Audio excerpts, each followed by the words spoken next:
Hey everyone, and welcome back to the Firefighters Podcast, where we seek to develop, inspire, and motivate the world of the emergency services operator through a series of wide-ranging conversations. Now, before we go any further, just hit that rate, follow, or subscribe button on whatever platform you're listening to. It's a key performance indicator for us and helps us reach even more people. Now, here's what we've got for you today. What's the policy with accidentally dropping like F-bombs and stuff? Is it clean? Like. Oh, that's okay then. Yeah, and that's what I'm saying. That's not me. Like I do probably something to yourself. It's mess table talk, isn't it? 100%. And it's all about knowing your audience. So like, you'll listen back to some of them, and like when I'm sat with Roy Wilshire, I'll adopt a different demeanour, only to get the best out of that person. Yeah. But he seems quite straight-laced. Oh, he's fucking super straight-laced, really, like, to be honest with you. That clip about the bars on stations things. Yeah. You don't come to work for people to like you. Yeah, you don't necessarily, but it really helps, like, it helps culture. That's what I thought. Makes you want to come to work a little bit, you know, it's like... You've got a thick skin, my friend. And we can all do that. If someone's a fucking bully or an absolute dick, well, I'm not here to be your friend if you're a twat. Exactly. But if you're a nice person, which 80% of people are, maybe 90%, then like, I do want to get on with you. But they create a barrier for themselves, I believe, because it makes it less engaging for people. It causes a big fucking chasm between us and them and all that sort of shit. Yeah, it does. It's toxic, isn't it? It is. But what I also say to people is like, you and I, depending on how long you choose to stay in the job and how long I choose to stay in the job, or if we stay forever, we're the backing track to the job. We're the people that are in it. We are part of the culture. We're not all of the culture, but we're part of the culture. So we'll create what it is going forward. It's your narrative right now, isn't it? It's our narrative. I want us to be a bit fast and loose. I want the way that we talk to be open and free and stuff like that. We're not going to be, giving talks to watches one day, dropping F-bombs left, right and centre, but I don't want us to pretend like we fucking don't. Yeah, exactly. Yeah. Because then everyone's just like, oh, what's this shit? What's this? Do you know what I mean? Then it just becomes too corporate. It breeds lack of trust as well then, doesn't it? It does breed lack of trust, because people are, but like, don't you ever just... I only hang around with professionals. Okay, right. They're out there, aren't they? No, but should we do it? Yeah, crack on. Yeah. Andy, welcome to the podcast. How you doing, brother? All good, mate. Thanks for inviting me down. Thanks for coming down, man. I mean, we kind of first connected because I saw a lot of the ways that you're helping a lot of athletes, and obviously we're connected through Sarah. Yeah. Just give us a little background on where you're joining us from, sort of in the UK, how long you've been in the UK Fire and Rescue Service. So UK Fire and Rescue Service, based in the southeast. Obviously not from there. Been a part of the fire service for just over 5 years. On my part-time, I guess, I work with professional track and field athletes mostly, doing strength and conditioning. I've been working in that field for the best part of 11 years now as well. Where did you grow up then? Because you obviously live and work around southeast now. Yeah, so I grew up in the northwest. So I was born in Salford, Manchester, went to school in Warrington, sort of between Manchester and Liverpool, and I was there till I was 19. And then since then I've kind of bounced around, lived in the southwest, back to Manchester for a bit. So when you sort of moved away when you were 19, did you do that for uni? Because you went military as well. I did, You've got such a beautiful, rich background in all the craziness that you've been involved in. Restless. I when I was 19 years old, basically the only thing I'd ever wanted to do really was join the Marines. That was like my dream since, I don't know, 5 or whatever. Your first memories, that was my earliest kind of career ambition for some reason. And why though? Did you have parents in it, family? Did you have a mate? Did you just watch all the films? I think I probably got sucked into all of it, to be honest. The films, around that time as well on TV, it was because it was Rambo when we were kids, weren't we? That was the dream, wasn't it? That was what everyone wanted to do. Then we had Commando and we had all of that sort of stuff. Great film. If you've not watched it, pause right now and do that. I like was it Platoon as well? Platoon was a big one for me. Full Metal Jacket. Yeah, and they were great. All like so corny, tongue-in-cheek sort of stuff, but they did influence us. They did, definitely. For me, honestly. Today's episode was brought to you by our good friends at Wood Watches. We put so much thought into the people that we partner with on the podcast, and Wood Watches has been with us since the beginning. Now, they have 6 different collections now. In October, they brought out their new Fearless collection. Now, I've been speaking to some people in the past who have got that Wood watch for a specific occasion for something really smart, really classy. But the best thing about the Fearless collection is that it's built to be worn in active surroundings. Now, again, if you're unfamiliar with it, the massive core of all these Wood watches is the upcycling of firefighting materials. And the Fearless collection has got a 100-year-old British Bash firefighter helmet melted down and placed inside the crown of the watch. That's exactly the same as they have with all of their collections. But this one also features repurposed black fire hose. I myself went for the Valiant watch. I've had this for a couple of years now. Really really nice. I've got it in the red strap. There's a whole range of payment options. Go over and take a look at them. Whether you're thinking of a retirement gift, you got something special to celebrate, or you have just started your emergency services career, go over and check them out. WilliamWoodWatches.com. The best way to support the podcast is to support our sponsors. So please take a click in the notes below. Now back to the show.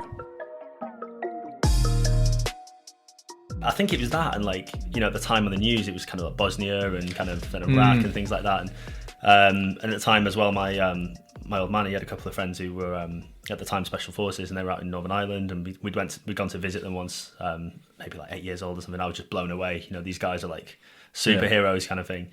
What was it though? Was it the service aspect, or was it the personal disciplines, or was what it stood for? I think it was because maybe... we think we all get attracted to the same thing, but probably for different reasons. Yeah, I think it's probably, it kind of all boils down to similar stuff, doesn't it? There's, you know, the challenge, there's the kind of the discipline, like you say. I think the adventure and the excitement, I've always probably been a little bit drawn to, probably similar to yourself doing this job, you know, the excitement and the kind of the unpredictability. Yeah.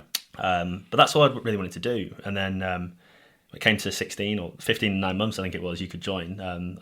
You know, put my name down. So you'd hold steady with that ambition all the way through that childhood? Pretty much, Did you do the Cub Scouts? Did you do the Army Cadets? Did you do the Scouts, did Army Cadets, did all that stuff. Yeah, I loved it. And then I went to join, and I'd had a knee injury that year, and basically they were like, look, you come back in 12 months kind of thing. A knee injury that young? Yeah, I was playing football, and just a bad tackle. I dislocated my patella, which was pretty gruesome at the time, but which, there you go, clicked. It actually started a few problems later as well, but...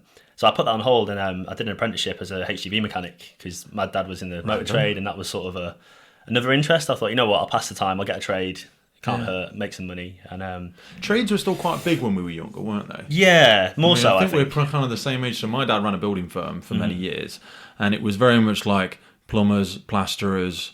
My mum was an accountant, and even though an accountancy isn't a trade, it was like a recognised profession. Yeah, definitely. Whereas now, you can kind of do like whatever the frickin' hell you want. I mean, you could always do whatever you want, but like now there's millions of options. Oh, sure. Back then, it felt like there was only really like 100, maybe probably less than that. I think especially the world felt smaller then. It did, and I think depending on working class background, you're exposed to trades more, aren't you? In the sort of your limited options, if you like. But yeah, now I mean the digital kind of side of things and the gig economy and stuff, it's a wide open playing field, isn't it? I think people are less interested too. But... Yeah, I think it's good to have it wide and open, and we can espouse the benefits of a free and open market, and kids have got diversity of everything they want to do. But I forget who I was listening to the other week, and I think it was even in a book, where they talked about sort of the illusion of that kind of freedom, because when you're young, my wife hates this, right? But sometimes I compare our kids to dogs. Just stick with me on this one for a second. It's not a bad analogy.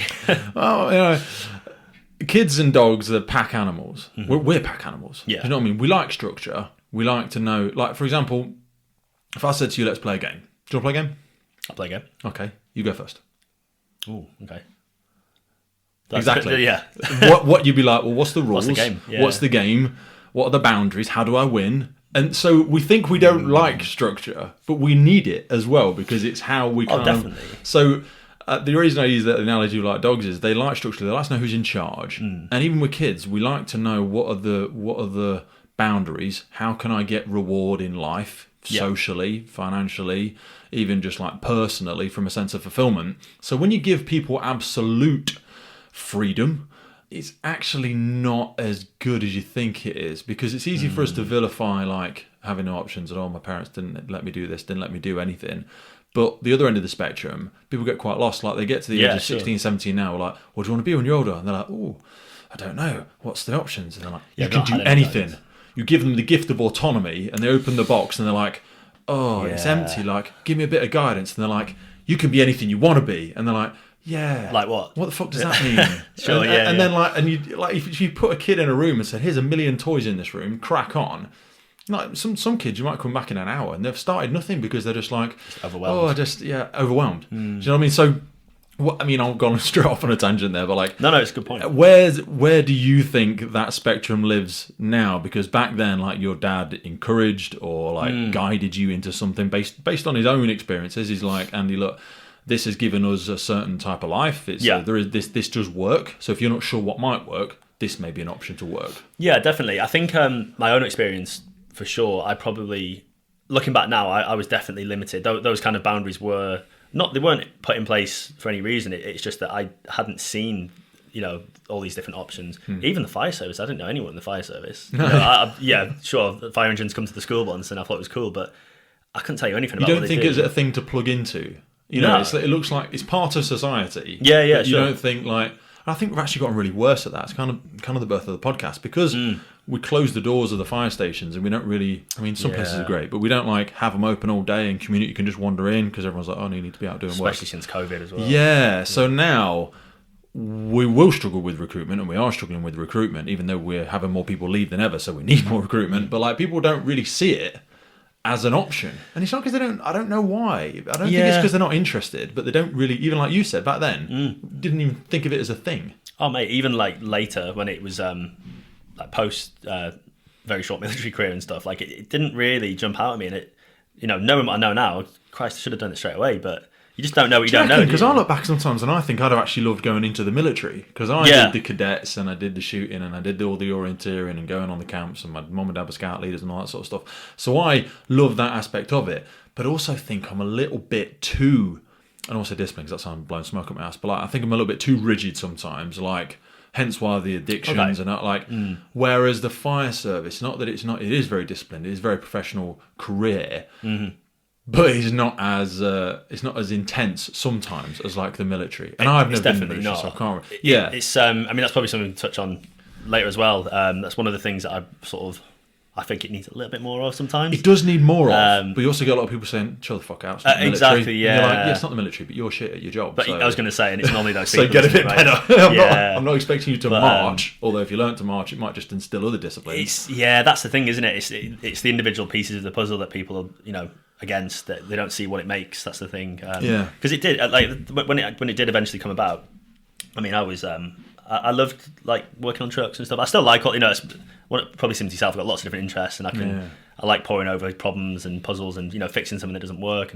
But I got to a point where I was, the day to day, the grind, the lying underneath a truck at the side of the M6. I was thinking, this is shit. This is not for me. I could do this forever. And when the day finally came, and I went and went to Lympstone, it was incredible. So did you actually? Sorry, so you did do your apprenticeship? I finished my apprenticeship and got a job in the HGV. Yeah. I was working for main dealer for trucks, but it was one of those things that. So going out, servicing them, fixing them when they break. Servicing them, fixing them, working in the garage. I was doing the breakdown stuff at night. I was just, you kind of hustle at that age. How old would you have been then? I was 18, 19. So I was probably one of the youngest. Again, you'd say that, though, and we're we'll do this a lot today. I can see already. We're going to speak into each other's biases because we both agree. And like I was the same. Like I had I was a lifeguard. Yeah. I worked door security. I was a firefighter when I was 18. I worked in a gym. So I had like 4 jobs, and I would sleep exactly though, because you just said fair play. But some people would go, fucking hell, Pete. Because there's also a cost to that. Like I never did the lads' holidays. Yeah. I didn't do any of that. So, but we glorify it because back then we were still in this like idea of sleep is the cousin to death. Work till you bleed. And I think that's learned as well. It sounds like maybe similar. Like my old man was like that. We actually didn't see him often because he kind of lived away, but he was always working, always working, and fair play and respect to that. But that does rub off on you, doesn't it? I was 14, 15. I used to work in a car repair shop after school, and on a Saturday morning, one of his mates. It was it was money, but at the same time, I did enjoy it as well. I was kind of learning something early on, and plus, and I know people would bored of me listening to say this, but like the character building you get from that 13, 14, working them around men as well. Andy, go and do the tea. Do you know what I mean? Andy, sleep well, empty the bins before you go. 5 minutes late today, sort your shit out. You know, those sorts of character calibrations really are really great for you. And I know, again, there was also a bad side of it. People would have been bullied, financial abuse, paying people less than they should have been paid. But what the fuck else was a kid going to do at this time? I wasn't going to be doing anything productive if I wasn't working. Yeah, of course. And that's the thing, isn't it? And it kind of has to happen at some point, doesn't it? And that's where, it should, but I don't think it does have to happen. No, I don't. Well, sorry, no, it does have to happen at some point, but I think for some people, it's happening at like 25, 30 when they eventually enter a job. Yeah, someone goes, late. Don't be a dick. And they go, you can't talk to me like that. And you're like, well, you being a dick. Yeah. I 100% agree. I think that's one of the, and I think you mentioned it when you're talking to Steve on one of the last podcasts. It was, it's kind of an issue, isn't it, when people are entering the workforce in the fire service and they're through no fault of their own, I guess, because they've been kind of told what to expect. They have this attitude: if you can't talk to me like that, I'm not doing that. I'm not doing this. Well, all right, fine, but you're trying to fit into a culture that, everyone else has worked hard for those positions. And then it's not, yes, all right, bullying probably does happen somewhere, but it's not really as much of a thing as, I think it's probably, it exists in a way, in a very small way, but also I think some of the things we define as bullying in the same respect too, and I'm not going to go too far into this because I'm getting a really sticky place here. My very limited understanding, that's probably really offensive to the people who were subjected to some pretty goddamn horrific physical, emotional, societal, not torture in some cases, but like depravity from what was genuinely that. And then in the capacity to bring me back into safe ground, when people talk about bullying, they're like, that's bullying. I'm like, no, there's been, I was bullied when I was a kid. I was people trying to drag me out of the changing rooms 2 years older than me, trying to kick the hell out of me.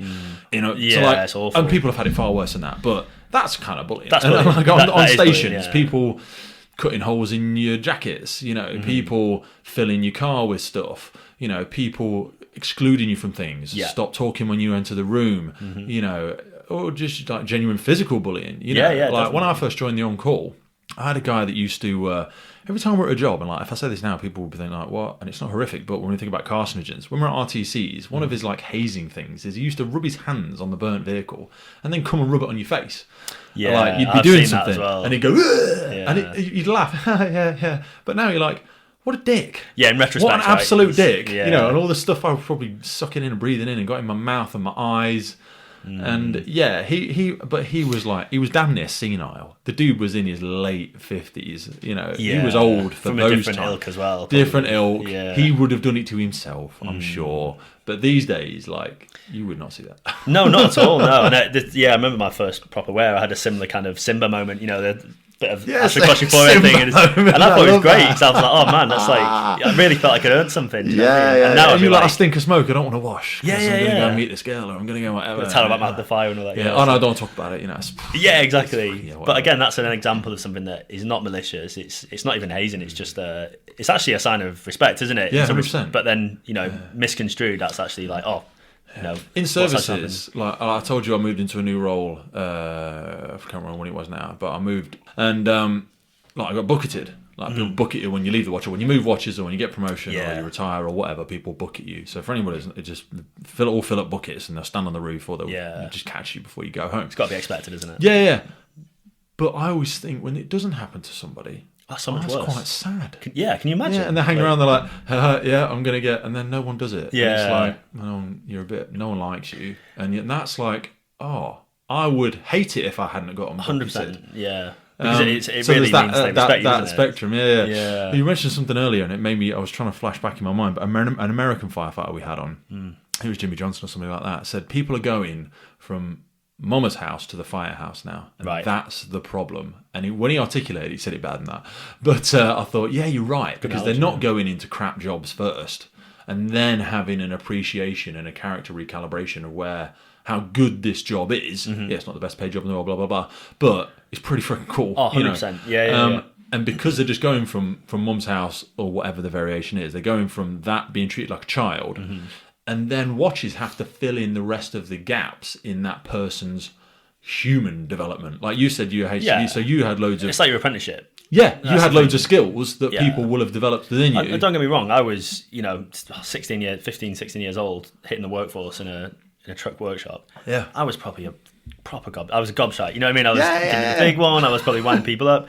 And I got it back. Bucketed at that point, you know what I mean? And people playing pranks on you and stuff. And rightly so at that point, because I was chippy 16-year-old that thought he knew everything. But they were great people. They taught me all kinds of things, and even just stuff like, if you were humble enough to take the lesson, though. Yeah, sure. And that's the thing, isn't it? I was probably lucky that I'd grown up around garages and things like that, and I sort of knew what to expect at some points, and that probably made it worse for me, to be honest. But I loved all that. Do you know what I mean? I thought it was brilliant. And don't get me wrong, I'd heard cases of that going too far, and that is wrong. Do you know what I mean? It's one of those things where it's such a I wouldn't say it's a fine balance. It's not really, is it? It's not hard to not be a dick, is it? Do you know what I mean? No, there's a point where it goes from a bit of fun and character building to malicious, and I think any sort of reasonably smart person can see that. I agree with you to an extent, but I think smart. I'm going to challenge the word smart because the whole nature nurture aspect, or the concept of right and wrong, is actually a big spectrum. We think it's black and white. We think it's very obvious, and we go, no, that's wrong. You don't do that. But if I said to you, this colour is blue. So for anybody, there's a red wall on the right hand side of it. Let's say this is blue. And you're like, yeah, okay, Pete. But obviously it's not, though, is it? Because it's obviously red. But if I'd grown up around everybody and they always said that's blue, That's your reality, isn't it? That's my reality. Yeah. I'm not being a dick. I'm not trying to be clever. Yeah, I'm not like being immature. That's my perception. So if people's response to, if someone pushes you around, you go straight to violence, and they'll just have a little scrap to deal with any confrontations, and that's okay. And you'll encourage it. You'll go, look, just go outside, sort yourselves out, and then come back in. So that's their approach to dealing with some things. But then because the diversity of family units has gotten so wide with different communities, different sex parents, which is all fine, but what you then get is a diversity of that person's development, that diversity of nurture becomes massive, which when you then become a fully established, which I don't think there is such a thing, but like when you become an adult, you get an adult job, you're 18 plus, you come into the fire and rescue service. It's a difficult thing to find that, isn't it? Yeah, because you're like, well, I'm an adult, so I believe in my own biased bubble. I've got a good concept of what's right and wrong and how the world works.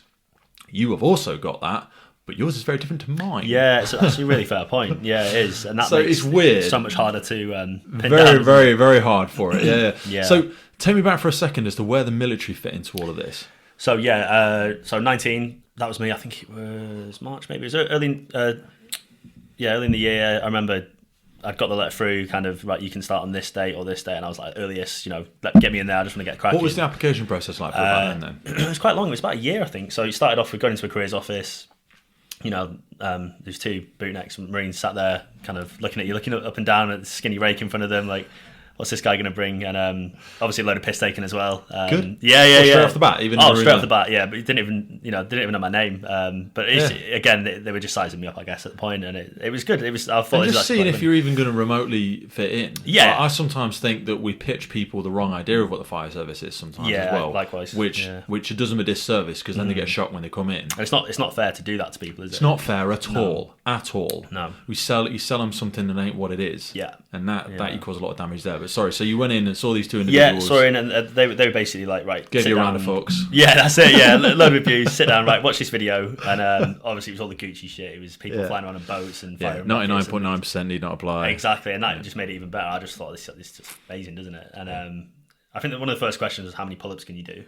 Okay. And I was like, 10, whatever, and they were like, fuck off, really? Like, and to be fair, I wasn't bad because I was training and stuff at that point, and they were like, right, well, next step, you need to come in for an interview and do a test. It's something I need to make a note about. Actually, I'm going to make a note now because calisthenics, when we get into our fitness discussions later, I think so many people don't build a grounding in that. But I interrupted you, but I'm going to write that down. 100%. Yeah, we're definitely good ones to come back to that. Yeah.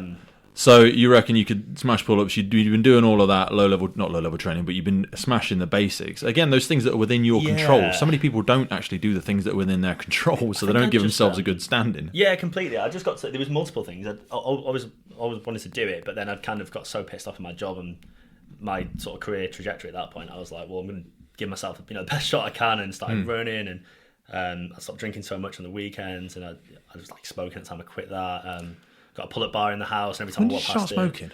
Oh, I grew up in the north, didn't I? So again, community probably stuff. About 14 or so. Smoking all through and drinking, school, really. Yeah. You know what I mean? And that's it's just the way it was, isn't it? I don't know what it's like now. I never went balls deep into the drinking. Okay. To be honest with you, which is strange because my dad did loads and loads of sport, and there was massive amount of social side to the sport on the weekends. Like you'd play whatever it was on a Saturday, hockey, rugby, football, whatever it might be, and it'd be a massive piss up. Yeah. And then you go home briefly to get changed and go straight back out and bang, bang, bang.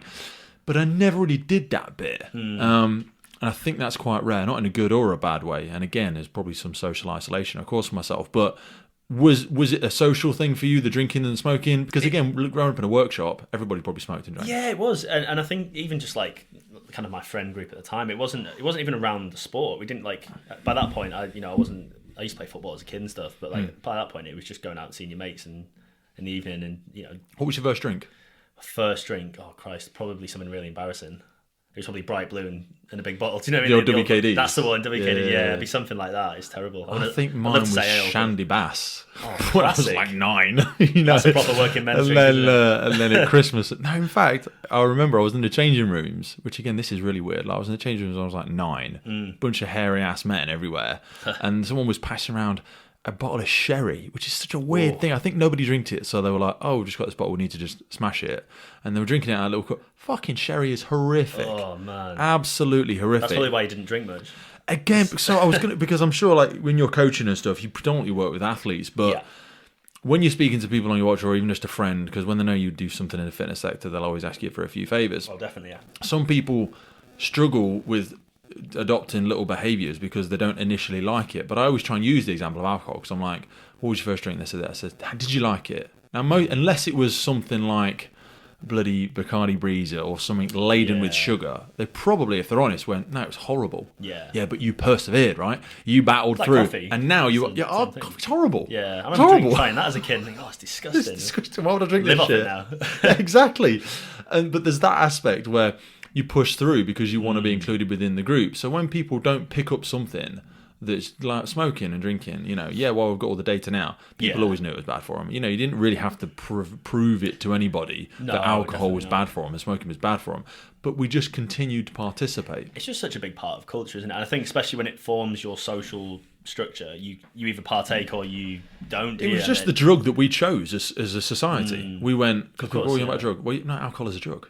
So we chose alcohol and went, this one's okay. We're not going to inject stuff. We're not going to snort stuff. But this drug is okay. I mean, if it was discovered now, it wouldn't be legal, way. Would it? No way. Do you know what I mean? I always think if we'd have made that same decision, if we'd have gone a different direction, like with marijuana or something, and I don't really smoke marijuana, but like if we got stoned, we would probably sit in here, giggle, eat a load of food, go sleep, or whatever. Yeah, but I wasn't cracking around. But if we get smashed off our head, we might fall out, table might go over, I might go home and beat my missus up, I might go out in the street and do whatever. Not just the physical cost, but the societal cost. I'm sure there's a big cost that, if you get stoned every day, I'm sure it has a lot of damage on your cognitive ability as well. But I always think, alcohol is a very damaging thing. It kind of seems to be the root cause of a lot of things, doesn't it? It does. It really does. And even now, it's probably just the amount of sugar that's in half of the drinks that people have. It's not a reason necessarily the alcohol, but I think it's just because we made so much money from it.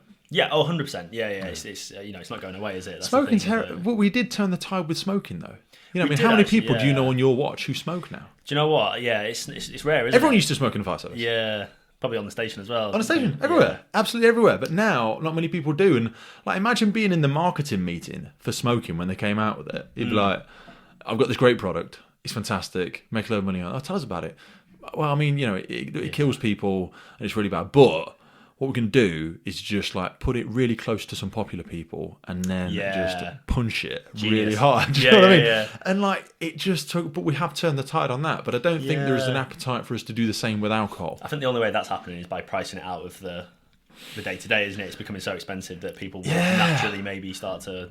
So, I mean, let me just jump in another direction for a second. If you were Prime Minister now, well, we're in some financial challenges. Yeah. If you had to and I'm probably steering you too much to the closed question, this is, but if you had to leverage some money from one place, where would you put it up? Yeah, I mean, I can see kind of you want to put it towards things you want to change. Where I'm driving. Yeah. I would tax the hell out of course, yeah. Really bad food and alcohol. And people would be like, well, that's a bit harsh because I like drinking. Just because you don't drink, Pete. Yeah. Who are you to be doing that? And I'm like, yeah, but this stuff costs us a lot of money. In NHS, when you look society, at the knock-on effects. Yeah, probably the I want you to live for longer. Right? Do you know what I mean? Everyone's getting fatter and unhealthy. Not everyone, that's horrible. But a lot of people are. I would do that rather than let's put energy prices up across the board. Let's do all of this sort of shit. Christ, and I'm probably demonstrating my lack of economical knowledge. But I'm I would just tax the hell out of stuff that we all think is bad because then it would also actually be a treat. Yeah, you do it once a month and you'd enjoy it. Like Norway, for example. Have you been there? Or, yeah, I've been to Norway. So expensive, isn't it? If a bottle of beer doesn't mean they don't drink. Well, that's the thing. They do drink. They value it. It's a treat. Yeah, it's a treat. I'm looking forward to it because I only drink on a Sunday. You don't drink every night, are you? You don't drink every night. Yeah. Now it's obscene how much people partake in that.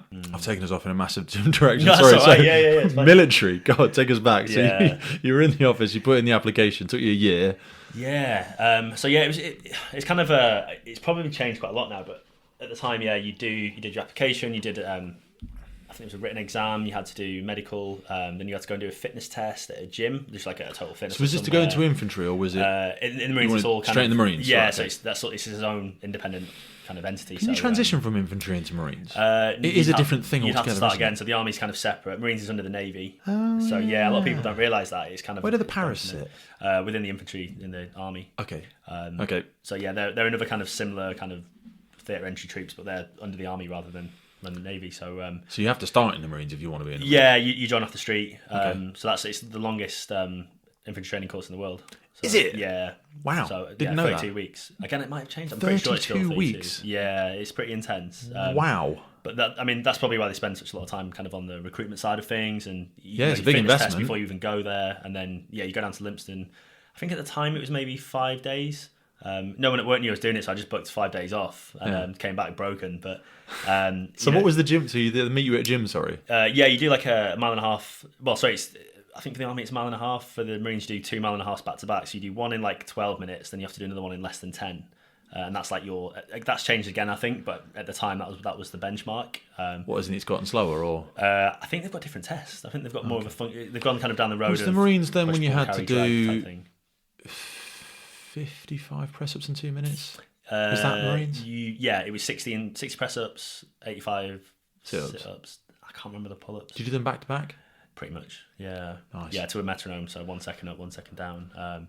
So yeah, that's the other one. So yeah, when you get down there, you do. Which would you find easiest? I found out of the three. I always found press ups pretty easy. I think just because it's probably more of what I've done. Do you? I've got a very long torso. All day. That's the only thing. I'm actually 6'3" sat down, 5'9" stood up. So it's a long way for me to go. So I've always found them quite hard.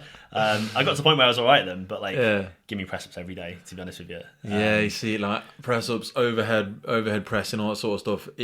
I'm not bad at any of them, but they're not my strength. Yeah, like I can off the bat. I can do 53 press ups. Okay. Straight off the bat. I know we do it after, but I've been practicing them recently because, like, as I've moved away from throwing massive heavy weights around, I'm still probably quite heavy compared to most people, but I want to be. I'm thinking more long term with all my stuff now. Yeah. So anyway, I've digressed, but I've been doing loads more of that.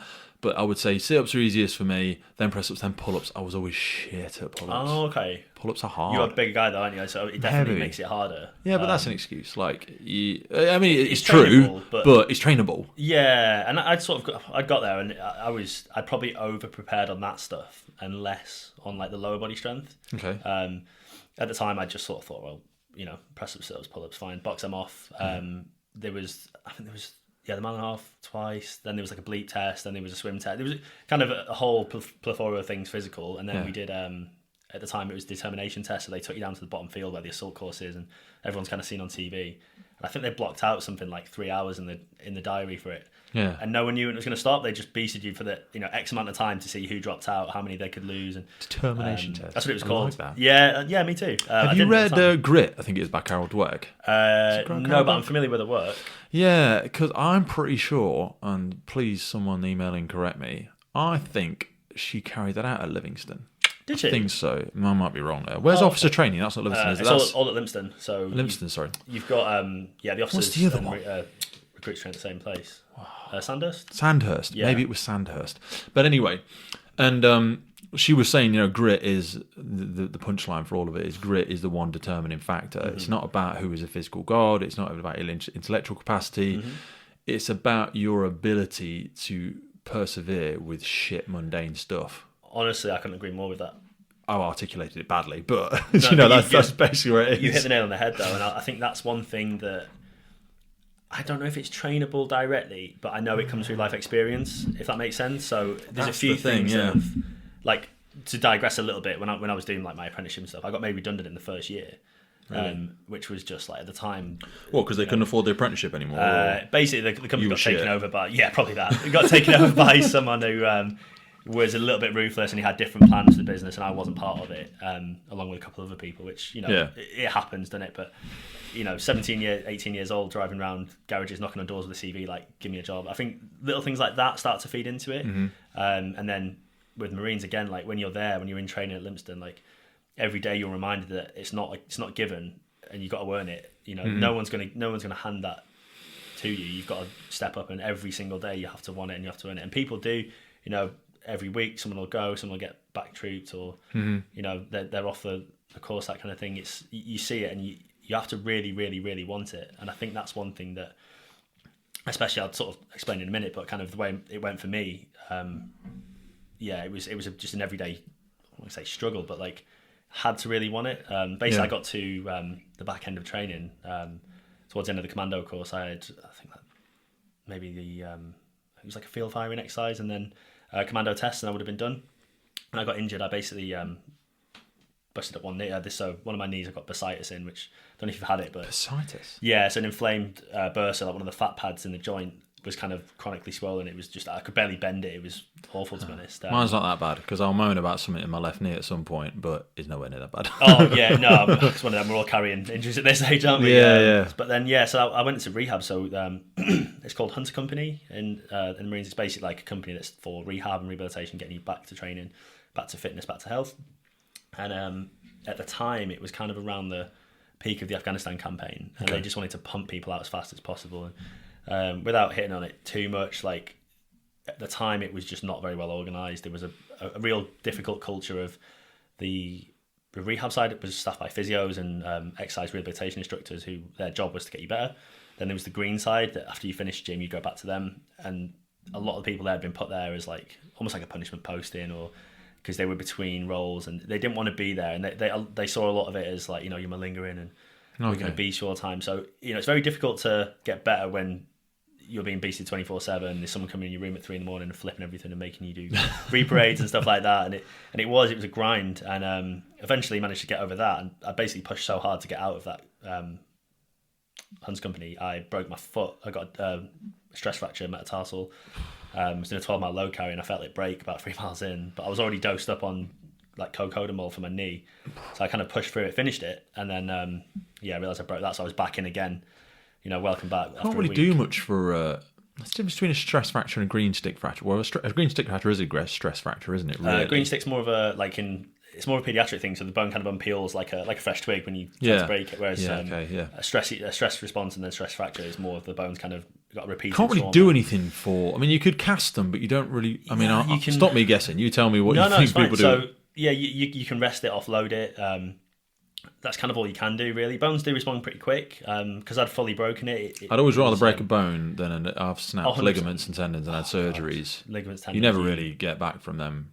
Well, maybe I don't know well enough about it, but like I didn't do mine properly. It's a longer process, definitely. But breaking bones heals quick. Oh yeah. You're probably looking at like 6 weeks. But then obviously it's getting the strength and the fitness back around that. So I was back into that again. How much load carries do they do? Quite As a in lot. the weight. What's the weight? So this is one of the things where I kicked myself afterwards. Like, you should have done a lot more squats and a lot more low body stuff. But you know, just hindsight's 20/20, isn't it? So you do a lot of the time stuff. You're probably looking at about 70-pound Bergen rifle. I think it's about 13 pounds, then 21 pounds of webbing as well. So you're looking like 100 pounds. Yeah. In the field, 2.2 pounds to a kilo. Well. So. That's like 45 kilos. It's pretty heavy on a 19-year-old kid that doesn't do squats. Do you know what I mean? That's a lot. It's a hell of a lot, yeah. So, but that's what happens. You know, that's where you get your knee injuries, your back injuries, your lower limbs. So yeah, I kind of again, I was like, right, I need to get out of this. You know, it wasn't a nice place to be. It was, you kind of, you know, you were seen as like, I don't even know how to describe it. You sort of, not that you're malingering, but you know, you've fallen out of the cycle and you need to get back and you got to earn it. Yeah. So I pushed again. You keep trying to jump back on like a passing bus and it's always going too quick for you. And you probably keep bouncing off it. And then I was like, you jump in on, you're like, yeah, and you fall off and they're like, oh, just get the next one. You shit. Go away. And you're like, oh, yeah, well, now I'm trying. And but yeah, I basically got, we were doing a load carry. Basically every week you do like your gym, you do like speed marches, load carries and stuff. And we were out on Dartmoor and I think I was only supposed to be carrying like just a day sack because it was like my first one in the cycle. You do, you know, day sack, then a Bergen, then a heavier Bergen. It was kind of scaled, and it was something stupid. We got the coach up to Dartmoor, and as soon as we got off, again the green side, right? You owe us 20 minutes because someone was late this morning. You're gonna fucking get it. And so straight away they had us dipping our Bergens into streams and stuff to make them heavier, running up and down tours, doing hill sprints before we'd even set off. And then we just got beasted across Dartmoor for a few hours. And it was towards the end, I basically was walking across the slope and I've slipped, and I felt my knee go. I dislocated the patella and basically tumbled down this hill. And I was just lying at the bottom, like, fucking hell, come on. Do you know what I mean? Again, it happened years before traumatically, but this was like the first kind of spontaneous one. And again, you know, without pin and blame, it doesn't matter now, but I was just there in the middle of nowhere thinking, shit, this is not good. So we had to hobble back to a minibus, go back to camp, and again, it was right back to square one. You were so young. You were quite young. Yeah, I was there as well, 20 at that point, maybe 21, and again back into that rehab cycle. And at that point, I know we've talked before about leaders and stuff, kind of on our chats, but I was so disheartened. But I'd been at, like, you know, again, it's the longest infantry training course in the world. It's not a comfortable place to be, and I'd been there at that point for probably, I don't know, 14, 15 months, just living, breathing it every day. And that was it. At that point, I was like, I can't do this anymore. I was on the ward in the med bay, and I just thought, I just can't do this. So I gave my notice in, and my old section commander from my first troop had heard about it, and he came over, and out of nowhere as well. I hadn't spoke to him or anything, and he was just like, right, you can't do this. Come on, you need to. And he came back and just sat there, and he got his laptop out, and he showed me all pictures from, like, you know, his tours away and like Afghan and things like that. And he's like, this is what's on the other side. Like, this is, just persevere now, a few more months, and this can be yours. Yeah. And it was great. It was one of the things that really stood out to me as like a leadership quality. You know, he went out of his way in his own time. It's stuff that you're not professionally obligated to do. They're the most important things. Way above and beyond. Yeah. And after that, I took my notice out, and I was like, right, you've been a soft ass, like, get on with it. And he back and forth sort of through the next few months, he'd drop in and he'd see how I was getting on, and it's one of those people you don't want to let down. Do you know what I mean by that? They've sort of gone out their way for you, so you want to sort of make it worth their while. I want to sort of ask you about, because as I'm listening there, and the longevity of that, and this 32 weeks or 36 weeks or whatever it was, what do you think? And maybe it's like jumping into some of the latter parts of our conversation, which I'm thinking about, that sort of optimum stress curve. You know, we talk about optimum performance and that stimulation and that stress.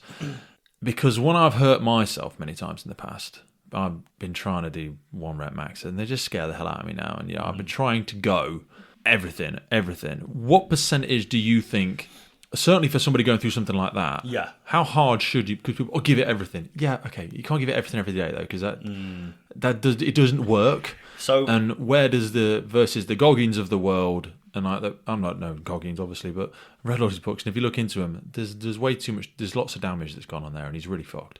Yeah. So like, where is it? Should we be at 80, 90, 20? Obviously not 20, but so I don't think it's. I don't think it's easy enough to define as a percent. I wish it was, not, yeah. But no, but it's a good question. I think for me, it depends on those metrics. Are like, it's balanced on your recovery as well. So you can only put in as much as you can then kind of, you know, adapt to. Obviously, we work out, we train to create a stress on purpose, don't we? To then create an adaptation. But you know, if your recovering, your adaptation capacity is garbage, so you know, you're not sleeping, you're eating shit, you don't actually have any sort of I was thinking it was like credits, you know, to pay back what you've just done, then you're going to end up in a negative. You shouldn't dig cycle. A hole that you can't climb out of every day. Absolutely, you have to completely climb out of the hole. Otherwise, you're only halfway out and you've started again. Yeah, and you never get out of the hole. And you get yourself into that pit, and eventually the body snaps. Yeah, and we do see that, and it's if we talk a bit later as well about some of the athletes I've worked with, we've seen that recently with people getting kind of, you know, stress fractures and like post-viral fatigue and things like that, because they're pushing too hard too soon without the ability to adapt, and it's a real thing, and that's. I think it happens to most people. Oh yeah, if you're pushing, we don't get some of the best athletes in so many things. Don't get me wrong, we get some incredible athletes all over the world, obviously, but I think the best athletes that probably ever existed never became anything because they worked too hard. Yeah, definitely. Or they were too passionate, or they were too whatever, and they just broke stuff, and you see this, like, people trying to get back into shape. They go, I'm a mess, I'm going to go out and do a 10-mile run. Well, that's going to fuck you. You are going to really hurt yourself. You're massively overweight. You know, the whole like couch to 5K is a great little silly little example, but it's great because it's such a steady progressive thing to do. Whereas trying to go all into stuff, you just damage stuff, and you never quite understand it. And I think about it when I think about, like, I know people have worked hard all their life, but never quite got it.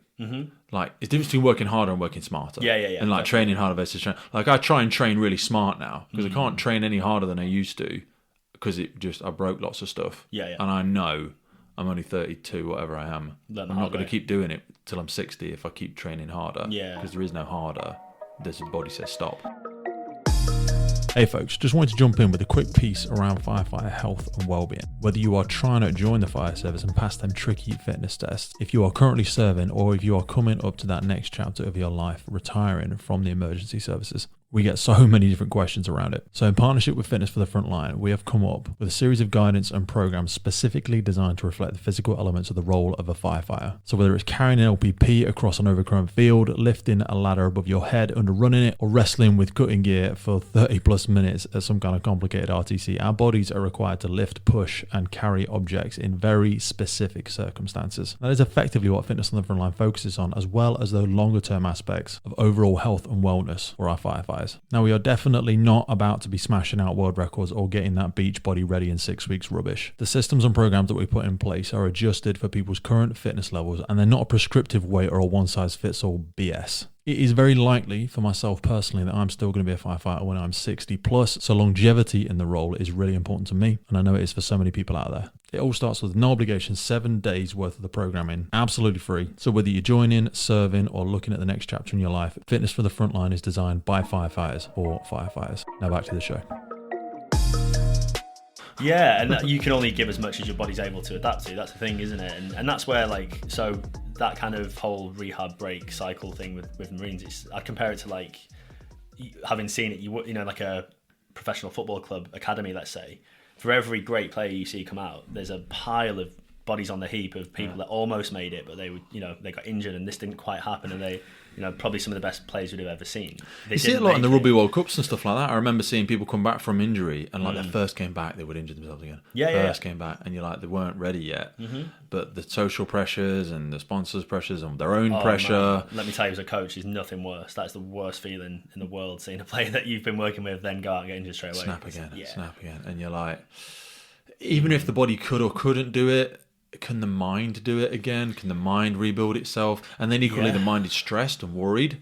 So all that cortisol and the effect that genuinely does have on your ability to recover, your lack of belief in your knee, or your lack of belief in so many factors. No, totally right. And that's that whole, the fear and the lingering traumatic effects of those injuries. It lasts for a long time. I get flashbacks from tearing my pec off.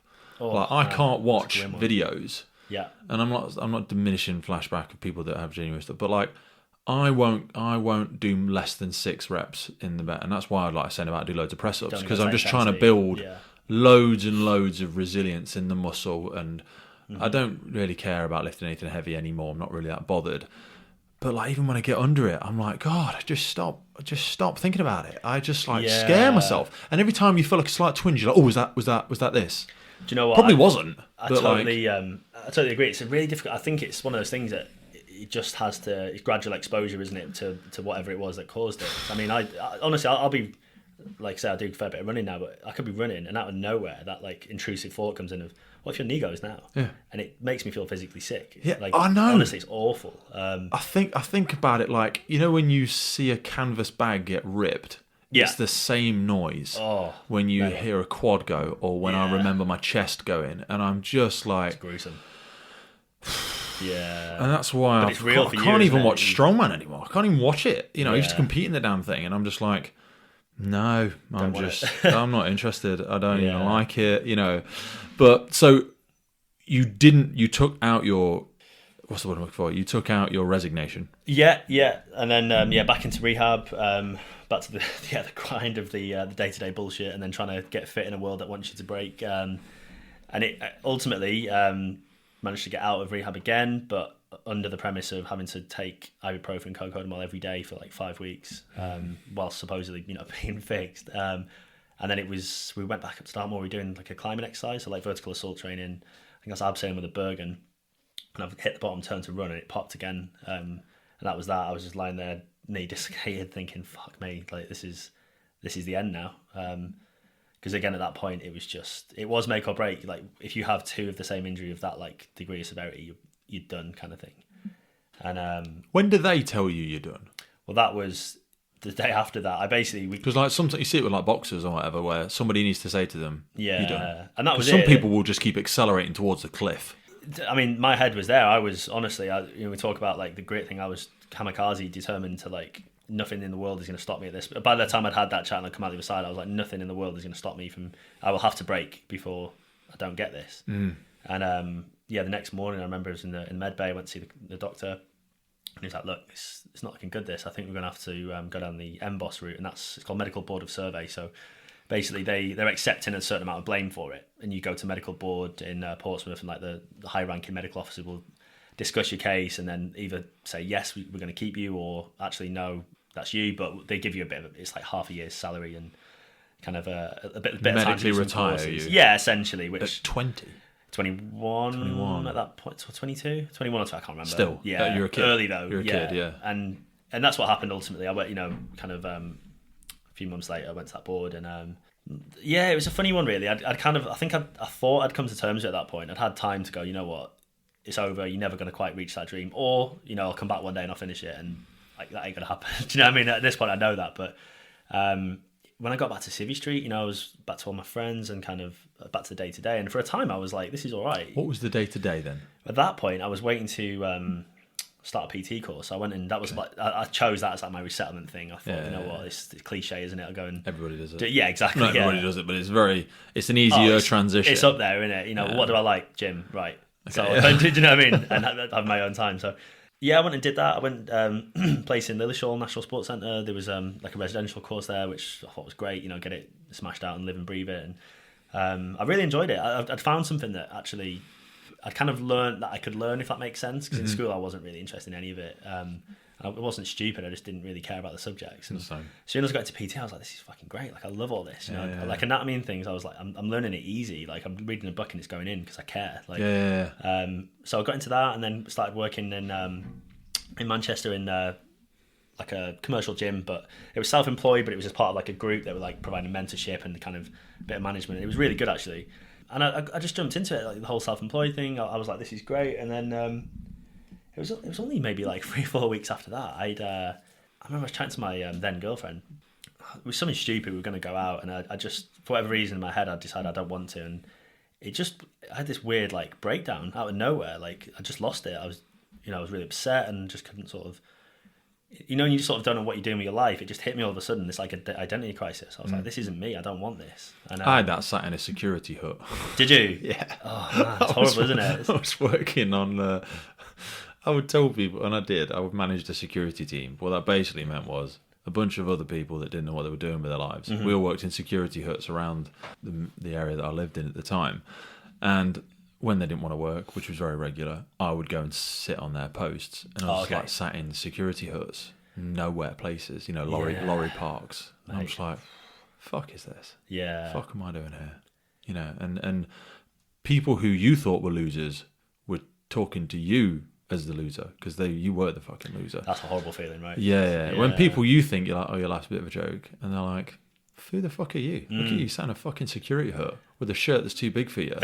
And, pair of trousers from Marks and Spencer's with your fake badge and your flashlight. Fuck are you? Do you know what I mean? Talk that to me. That's it, yeah. It's, and you're like, then there's a reality. And that can either be like an external source, or it can come from within, can't it? And I just lots of people would let you continue with that though. Like, oh yeah. You might be around a group of friends. It suits people sometimes. Yeah, and they're like, no, Andy, you're smashing it. You're doing great. Look at you. You got your PT qualification. But thinking back to it, what do you think triggered that moment of realization? I think I just realized, like, I don't know, I can't remember what it was. I think it was just the fact that it was that moment in time. It just hit me, like, it's done. Like, you're not going back to camp next weekend. You're not seeing your mates. You're not like. Was part of your identity still like the military completely. dude then? It's the only thing I'd ever wanted. And at that point in time, I was still like, I was still that guy. I was still like, Monday I'll be with the lads again, and I'll be back to chasing it. And it's going to happen. I'm going to get, but like, it just slapped me across the face after like, I've been a couple of weeks of getting up at 5 in the morning to get to the gym for 6 or whatever, and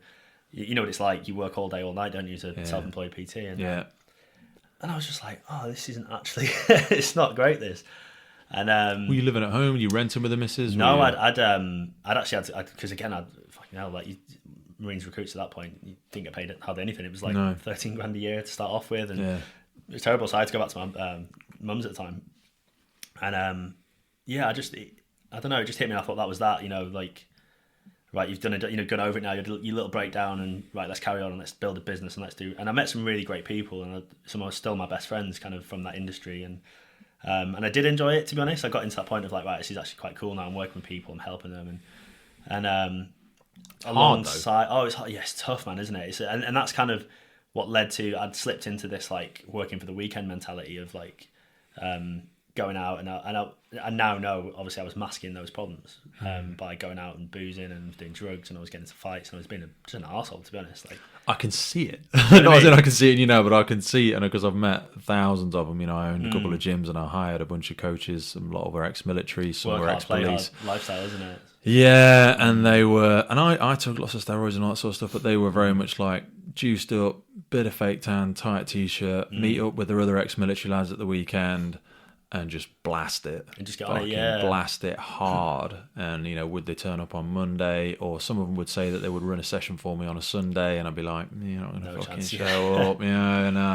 It was, I felt for them, because also, I think there's a hypocrisy in the fitness world sometimes, and some incredible people, great people. Problem is, the great people often don't get noticed. And this is not like a weak thing, because I was working quietly away, aren't they? Because A, they're working quietly away, and B, they don't fit the stereotype that we think, because a lot of the people used to look like what I used to look like, and I was a bad example. I'm using me as a bad example because I was taking lots of drugs, but I looked like a stereotypical PT. Yeah. I was wearing a really tight top or I had a vest on. I was never a bodybuilder, I never did the fake tan stuff, but I looked it. Yeah. And everyone was like, that dude looks amazing. But it was a very unhealthy person. Yeah, and a lot of people don't realise what's behind that, do they? It's an irony, completely. People like you, James Smiths of the world, are probably good examples of, I'm sure he does lots of stuff wrong, but how he articulates and some of that stuff I'm on board with. Yeah. Because like you're a real person kind of thing. Yeah, and then when you go to Body Power and you're like, fucking hell, this is a mental health crisis. This is a fitness thing. It's, narcissism central. And I've been there. I've been there a few times, a couple of times as part of the, not problem, but like part of the mindset. And then I went once afterwards and I was like, and I'm no better than anybody at all. Like, it's incredible what some people achieve, and I'm sure there's a massive amount of jealousy in there for me as well. But like, I was like, I can't, because it involves you lying to everybody as well, which is actually that drains. Yeah, it does. Sucks a lot of life out of you. It did for me anyway. It's either lying to yourself or everyone else, isn't it? Yeah. It's kind of, and I think I was probably more the latter.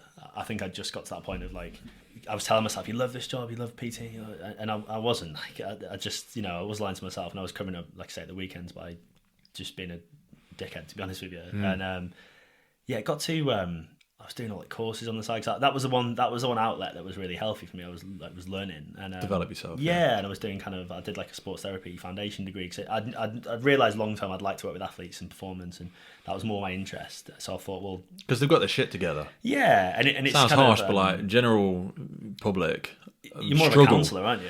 You're a counsellor. Do you know what I mean? You're dealing with people's lifestyle rather than like, yeah, well, you want to get fit and strong, well, come to me and I'll sort it. It's a different thing, isn't it? Yeah. Arguably easier, I think, as a S&C yeah. coach, you know what I mean? Yeah, it is. But yeah, I just sort of realised, well, to do that, you need like at least a degree, probably a master's. My collection of C's and D's from GCSE aren't going to get me there. So yeah. I did that kind of... I don't think they'll be impressed with my 300 kilo deadlift. No, exactly, yeah. That's not going to cut it. I would be, 120. I just thought like, well, all right, to do that, you're going to have to kind of do something else. I did sports therapy as a foundation degree, and I really enjoyed that as well, the rehab side of things. But I was in an NLP course, because I thought that's one of the areas, isn't it, as a coach, communication and how to... Neuro-linguistic programming. Yeah, sure, yeah. So, did you ever do Tony Robbins? I really didn't like him, to be honest with you. I know it's Tony Robbins course. Did you? Yeah, I went down to London. I loved it. Did you really like it? Yeah. Well, that was after I when I came through my addictions, I had some mentoring and coaching and all that sort of stuff. So I went as the serial addict, and I went into that side of it big time. Yeah. And there's nothing worse than someone that's just been on a Tony Robbins course. When someone's been on a Tony Robbins course. Oh God, don't come within 10 feet of someone that's just done one of them. And I recalibrated over time. I swung somewhere back into the middle. I know in the middle, I'm probably still a bit too serial optimist for some people, but behind all of that, there is some good applicable stuff. Oh, 100%. Without all the hi-fi, rah-rah American style, which is too much for us British people sometimes. Don't get me wrong. I mean, to be fair, I'm not really doing a bit of any justice there, saying I don't really like it, because I used it's like disc profile type stuff, and I've actually used quite a bit of that. And some of the stuff it does work. It does work, doesn't it? It's good. I just find him a bit. Just don't kill the messenger. Yes, the messenger. People don't like the messenger. Yeah, but the message works. Yeah. A lot of it genuinely works. So 100%. It's just how you use it. But I think the fundamentally, like, coaching and mentoring is really important. I think it's part of emotionally growing up. I think if you've got baggage, and it was on that course. We all have. Oh God, yeah. I mean, this was taught by a guy. He was like an ex. Like company sergeant major, he was a PTI, he was an army, career man that had left and then gone into coaching and mentoring and developed himself and made his own, like, I think it's called spectrum timeline therapy, so his own sort of technique as well for dealing with trauma. And he worked with a lot of guys with PTSD and things. Nice. But he was teaching the NLP side of it, and we would, everything. It was one of those things where, like, you're doing the course and things start to resonate with you. And I think some of the examples he was giving, I was like, oh yeah, really. Yeah. That hits home almost a little bit too close. Like, yeah. And we got chatting in a break. You make your notes, you're like, I could use that, when secretly you're like, fucking hell, he's talking to me. Yeah. You feel like really exposed. You're like, yeah, you do, yeah. I've obviously got something going on. And we got chatting, and I think I'd sort of made the effort to go and speak to him. Like, listen, what, this other thing you do, like, what's the crack with it? And he was basically like, I think you'd maybe benefit from a chat, like, outside of this. And I thought, you know what, at this point in time, like, what have I got to lose? So we went and I did a session with him, like, professionally, sort of went to his clinic, and it wasn't like therapy as such. It was just right, let's ask some questions, let's get some answers, and go back into your past, if you like. And oh man, it blew my mind. Like, it literally, there was stuff that I'd forgotten, obviously, from, like, as a kid, and without boring you to death, a lot of it came back to the whole, like, dad leaving and things like that, and abandonment issues, and that had manifested in being booted out the back end of my sort of dream career on my arse. How? So a lot of it came down to the idea. Because an easy way to not talk about it is to say, I don't want to bore you. Yeah. Because you'd have to. It will. Yeah. I mean, it's one of those things, don't get me wrong, it's something that a lot of people have got as baggage, but, like, fundamentally, a lot of those emotions and things are put in place before you're, like, 7 or 8 years old, aren't they? It's early stuff that you probably don't really remember. And for me, around that time and earlier was my parents splitting up and dad walking out and sort of all that kind of, again, quite cliche you got any stuff. siblings? I've got 2 siblings. I've got an older sister, younger brother, who probably kind of, well, they have had the same experience kind of thing, but it just became it was fine. Growing up, it was just the norm. Like, I wasn't bothered by it. It was just the way it is. And but then it kind of, I think when the career ended, and I felt like I'd been abandoned by the organisation I'd given everything to. Yeah, and I think that's what started to kind of manifest the negative. And also, similar to being a child, you blame yourself. Yeah, you blame yourself. This thing has abandoned me, and it's my fault. Yeah, as you see in the military thing, completely. With the child thing, this person has abandoned me. It's my fault. And the middle child's an interesting analogy as well, because the older child gets to focus on the younger ones because they need to look after them, and the younger child usually gets more focus from the parents because they're the most vulnerable. Yeah, the middle one tends to be neglected. forgotten about, don't you? And not in not maliciously, a negative way. No, I think, and don't get me wrong, as a middle child growing up, I'd probably, that lack of a spotlight is sometimes great, isn't it? You kind of do what you want, but yeah, off the back of that, I'd sort of. I felt like it really freed me up. I'd sort of managed to dissociate the emotion from the event and go, well, all right, that happened, but now I'm, like, stable enough to go and have the conversation with it. And I sat with my dad and we talked for hours, and it was really freeing, and you go, like, fucking hell, I didn't even know it was there. But, like, after that, I just sort of had the clarity to go, well, all Did right. it catch him by surprise, or was he receptive of it? Yeah, no, he was really emotional about it. I think. How did you approach it? I think I just rang him up and I was like, look, I've just done this. We need to have a chat. And we just went and sat and talked. We were just sat in a car, like, at Motorway Services. It was really, like, sort of neutral territory, and I just opened up. And I think he didn't expect it. Do you know what I mean? It was sort of, and neither did I. That was the thing. But it was really good. It was really productive, and it really it brought us closer together as well. So we have a really, really close relationship now, which is I'm eternally grateful for. I'm the same, mate. My dad was my best man at my wedding. Was he? I was That's amazing. Chucked out of home because they found all the needles and stuff in my bedroom. So, like, we struggled for a very long time. And then, in a similar capacity, but in all of our own unique ways, we had a journey back to being mates, which is special, good. And and he was my best man at my wedding. So, now I'm so grateful that we did that, because it would have been so easy to just label it as everybody hates everybody. Fucking, we didn't care. Yeah. You know, and we could have. The easy thing to do was never to do it. Yeah. Well done. No, thanks, man, and likewise as well. I think it's I think it's also like one of the not issues, but one of the things as adults, as grown-ups, like, you know, a lot of people are reluctant to take that step towards putting a spotlight on their, you know, their traumas, their emotions, their feelings.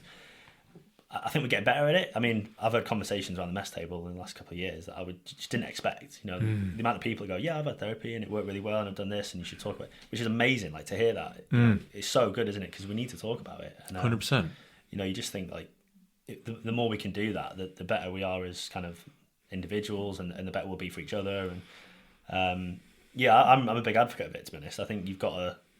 It's not offloading baggage. It's just sort of looking at why it's there and accepting it and you know, growing, kind of thing. So just fleshing it out, talking back through it, helping somebody apportion it somewhere, and just helping them know, or help them at least have the opportunity to try and process it themselves. Even if they need to go back through the cycle again, just to get rid of the bumps. Sometimes the hollow spots, the gaps in our knowledge, where we go, and even like if we tried to really simplify it in a fire service analogy, it'd be something like doing a debrief about what was your role at the job, You know, if we're on RTC, I'm sat in command support, I don't see everything else that's going on, I don't know everything else. There's lots of blind spots in what happened here. And if at the end of it someone died and we all had a big disciplinary about it, or there's lots of blind spots. You as the person doing the extrication, me as the incident commander, I've only got one perception. So if we all talk about it and we close the loop on all of the hollow spots, we could process it a little bit better, because we've filled in the gaps. Because otherwise, if we don't fill in the gaps, there's a space there for blame. Like, blame is my fault, blame it's your fault. Maybe you don't care. Maybe you're shit. Maybe you hate me.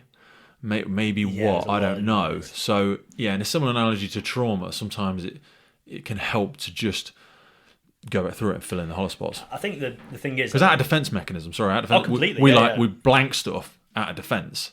Mentally, like we box stuff off because we go, no, I haven't got any tools to deal with this at the minute, so just block it. Compartmentalise. Yeah. I think there's that, and also I think the brain's very clever at, you know, those gaps, those bumps you talk about, filling it in with kind of misinformation. Do you know what I mean? And putting a plaster over it for you, and you don't remember what really happened. You just remember the slightly more rose-tinted version that is easier to live with. And until you actually physically either look back or you're shown, you know, you can't really deal with it. And like you say, that compartment's never getting open. So. But it does manifest. You know what I mean? It comes back. And I think it's a really important part of self-growth. And to be honest, I think it makes you sort of appreciate more. You know, when you deal with, and every service has got them, hasn't it? And every job's got them. But people with like big egos that are brash and, you know, more like the bully type characters. It makes you appreciate that actually they're probably carrying a ton of trauma and like hurt people. Completely, you know. That's what you see, right? Isn't it? People don't want to. They're trying to take chunks out of you to complete something that's hollow within themselves. Sometimes. They're hurting themselves, aren't they? Yeah. And the poison always hurts the vessel more than it does anyone that gets thrown completely. At it. And it just makes you feel kind of a certain amount of empathy for people in that situation, doesn't it? And I just wish like more people will then go, well, do you know what? Maybe I need to have a chat with someone. Maybe I need to look at it, and because there's very few people that wouldn't benefit. Oh God, 100%, mate. Yeah. The more confusing and complex life becomes as well, the more we need to help each other fill in the gaps, because there's fucking gaps everywhere. We can't understand all this shit. It's crazy.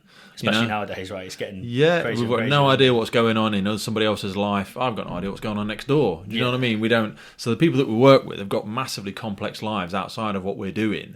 So you've got to be able to discuss those bits. So you had that conversation with your dad. We're talking post-military now. You'd gone into the PT world. You'd felt some fulfillment from being developed by it, but there was still something that wasn't feeding you, or you weren't feeling. So I think at that point, I'd. It's not necessarily just because of that, but I then sort of looked more towards and again probably tapping into the Tony Robbins type stuff. But my mentor at the time from the company I was working with, we sat and did like goal setting over 5 years, 10 years. Like, what do you really want? What do you want to get? And at the time, I was always a bit like, oh, this is kind of bullshit. I don't really believe in it. But we sat and hashed out some goals, and I looked back at them maybe 2 years ago, because I was going from my laptop just deleting a load of old stuff, and I've ticked quite a few of them, and I was like, fucking hell, fair play. Do you know what I mean? It actually does work. But part of that was to work in strength and conditioning, so to work with professional athletes and to kind of reach like the the top end of like sport. And, yeah, somebody's got to do it. Yeah, that's the thing. And I just thought, yeah, exactly. You know, someone's got that job. Like, how do I get it? And I sort of went and spent like days with people. I did like shadowing with the guy called Darren Roberts, who worked with Red Bull, sort of extreme sport athletes, and I did like a camp with him. It was brilliant. And just, you know, asking the questions, helping out, like just doing bits and pieces to kind of learn on the way. And then probably for free most of the time. It was free, yeah. But that's the thing as well, mate. How many people do that these days? Everyone. We get back into that box of like, oh no, well, that's abusive. You're abusing somebody there. You're taking advantage of somebody. What, you want them to come and help out for free? I bet you don't pay them anything, do you? Yeah. No, they're gonna come and like learn and stuff. Yeah, if you're like, genuinely getting something out of it in terms of like it's invaluable experience, then that's what more do you want? Do you know what I mean? Yeah. I wouldn't have expected paying for that. Like it was only a few days, but. People do expect paying for it now, though. They do, and then, because I mean, off the back of that, I then I took the leap and jacked in the job and moved to London to study. I went to St Mary's University in Twickenham, and at the time it was like the sort of best performing degree kind of course for strength and conditioning. So I thought, right, well, I'm going to do it. I'm going to do it properly, kind of thing. So where were you living at the time then? Sorry. At that point, I was living in Manchester, and not Manchester. And you moved to London. Yeah, I did that. I just went whole hog, just moved to London. So you'd separated with your partner, I'm guessing, or eventually, yeah. No, we tried to carry on, but yeah, 3 months of that and it didn't work. But that's another story. But yeah, I basically called up one of my pals from the Marines. That's a big job. Yeah, well, I knew one of my mates who'd done the same PT course. He was living out in like East Anglia somewhere, and his PT market was like little old ladies, and it just wasn't working. So I was like, look, do you fancy something a bit different? Sounds like moving to London, have a go there, and he was like, do you know what, fuck it, let's do it. And, wow. Yeah, it was a massive leap of faith for both of us really, but we got a little cheap flat out in Witten near Hounslow, and I started studying.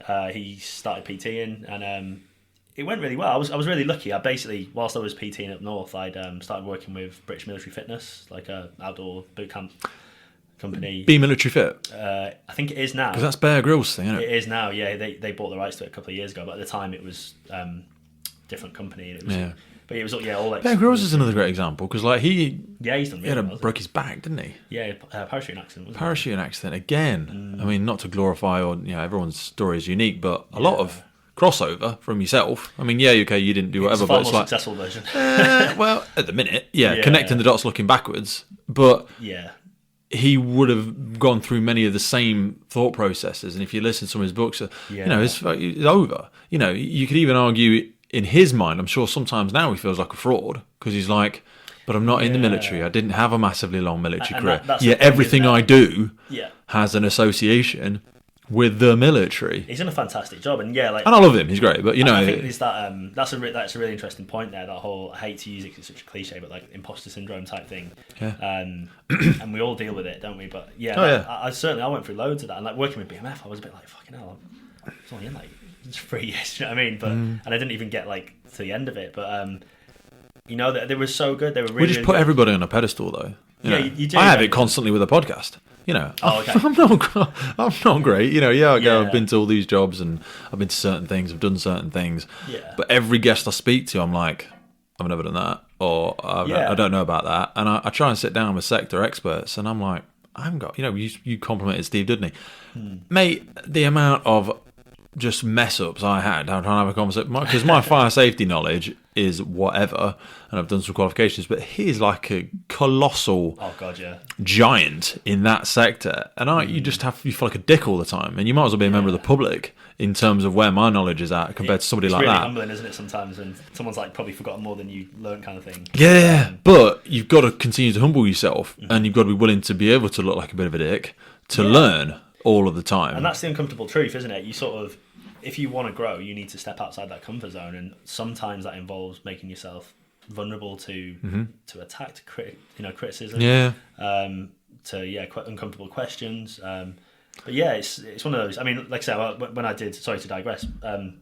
when I moved to London, I carried on working with BMF because they were nationwide. But I was very lucky. I had a very good mentor, I guess, at the time. He was the regional manager in Manchester. He'd moved to London just before me, and he was like, right, I'm going to get you on board, get you loads of sessions, get you doing this. And that's good. It was brilliant, and it was the perfect student job because I was getting up early doors, banging out a couple of sessions, go to uni, train, go and do some coaching for free, get the experience. Then I go back and do 2 more sessions in the evening, and I was fit. I was training. I was. So was a lot of that the park style boot camp style stuff? Running around in the park shouting at people. Do you know what I mean? Yeah. And it was I did that for about 4 years. Oh, it's fantastic though, isn't it? It's It was called Blood, Sweat and Tyres. Oh, quality. Yeah, it's fucking. They've all got the same names, but I've still got the bloody hoodies probably in here somewhere. Oh, really? But yeah, I remember I actually had I got issued with a.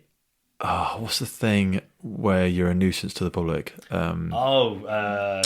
Kids get them. Yeah, not section. Oh God! When they're horrible kids, you get ASBO, antisocial behavioural order. Did you? Because I had 10 tyres, truck tyres, chained up at the park, and basically people just complained about it. So I'd chained them all up, so nobody hurt themselves. I didn't want them falling on a kid, when I wasn't there. So I'd go and unlock them and stuff like that. And I asked the person that ran the calf near the place that I did it, and I get it. These are massive. I'd cleaned them, but they.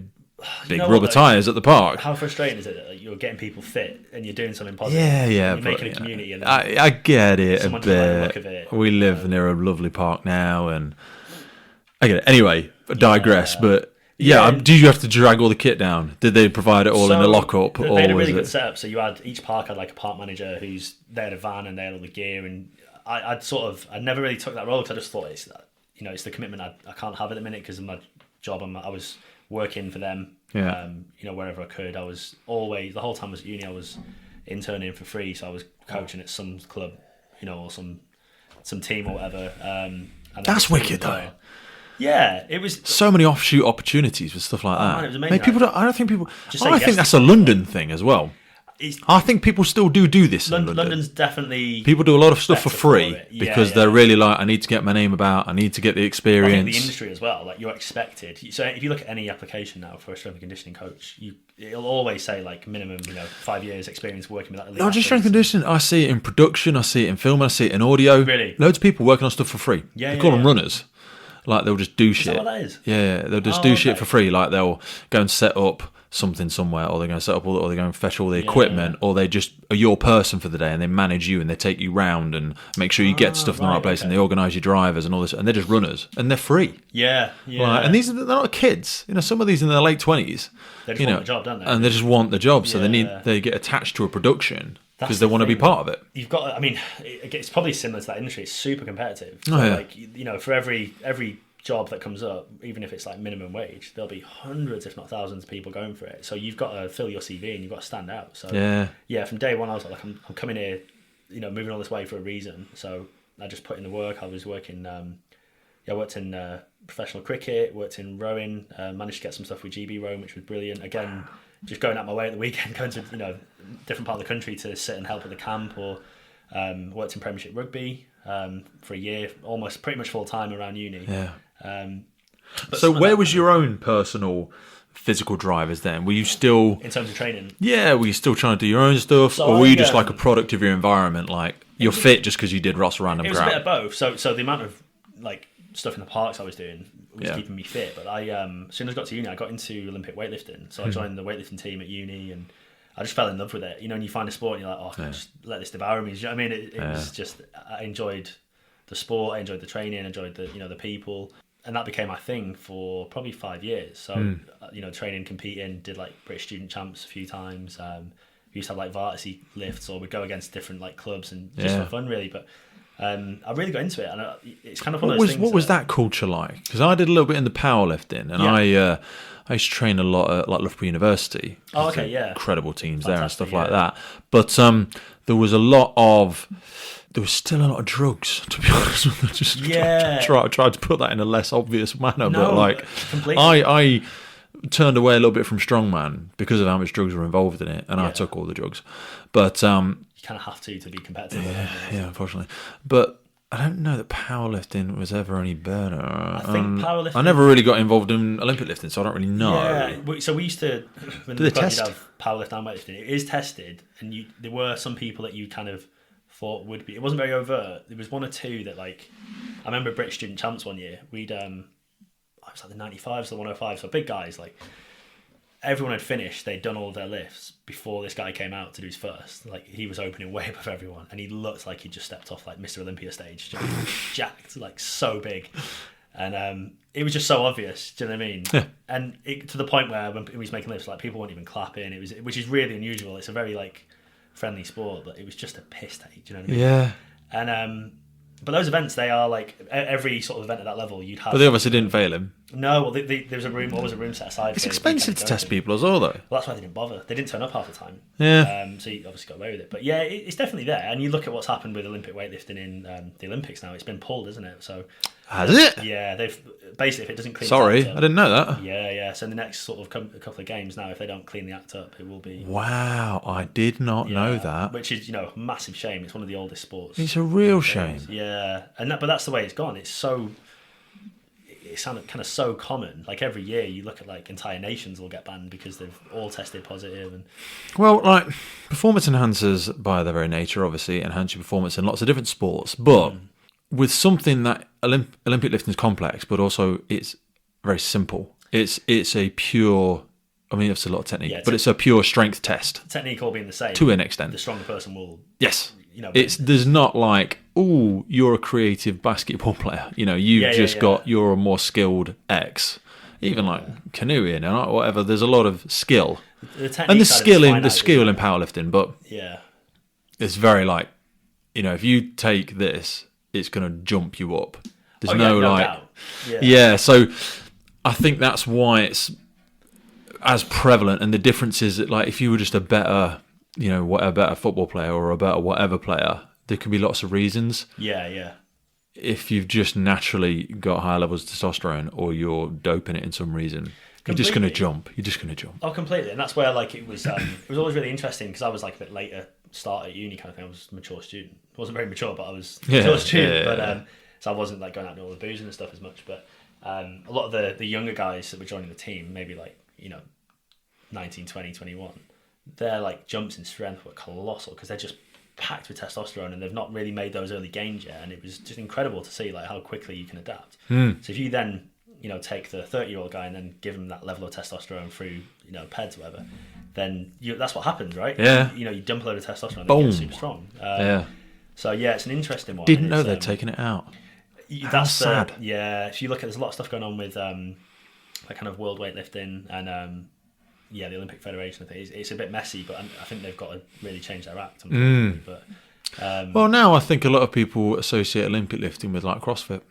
Yeah, they do, and it's kind of taken centre stage and a lot of stuff. Isn't it? I used to probably hate on CrossFit a little bit. I did when it first got. Yeah, because it's sometimes when it's not done well and it's not coached well, it is a bit ridiculous and it causes a lot of issues and injuries. And it's really cult-like in some places. But at the same time, I think CrossFit's probably done more for Olympic weightlifting in this country than British weightlifting has, and do you know what I mean? Like, definitely. Certainly from a women's perspective as well. 100%. It's so much cooler, so much more acceptable, less scary. I think it has done so much good. You look at commercial gyms now; they're all getting weightlifting platforms in and bumper plates. It's all become more functional. It's not because of weightlifting itself; it's because CrossFit has made it cool. 100%. I can't really argue with. Do you know what I mean? I know. And it's good to see, and I do. So I do still love the sport, but like personally, I've not kind of since joining the job. Actually, it kind of become less and less of a thing just because of time. And I used to train like 2 hours a day and just loved it. And it's like with the strength sport, you rest for 5 minutes between sets. It's long ass social sessions.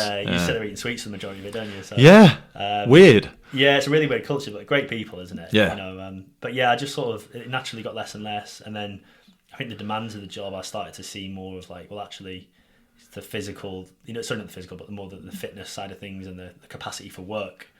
Is very important, isn't it? And I kind of started to draw back to that kind of realm of training, if you like. So you're going through your studies in London, but you'd kind of gotten quite far into the Being Rich Fit. You had a great mentor. How far did you go down that route? Because you didn't want to do the PT stuff forever when you were back living in Manchester. Had this reignited your love with it? Where were you at with it? So basically, I'd, as I say, the BMF thing was kind of my pay my way through uni kind of thing. It was, that was my income, and alongside I was doing the internships. And I think it was around the time I was working in Prem Rugby. I was at a professional rugby club, thinking like that's the pinnacle, that's the dream, that's what everyone wants to do. And sure, you were coaching it there, or were you playing there? No coaching. Yeah, strength and conditioning. So I was doing my internship there. I was there full time, and it must have been cool.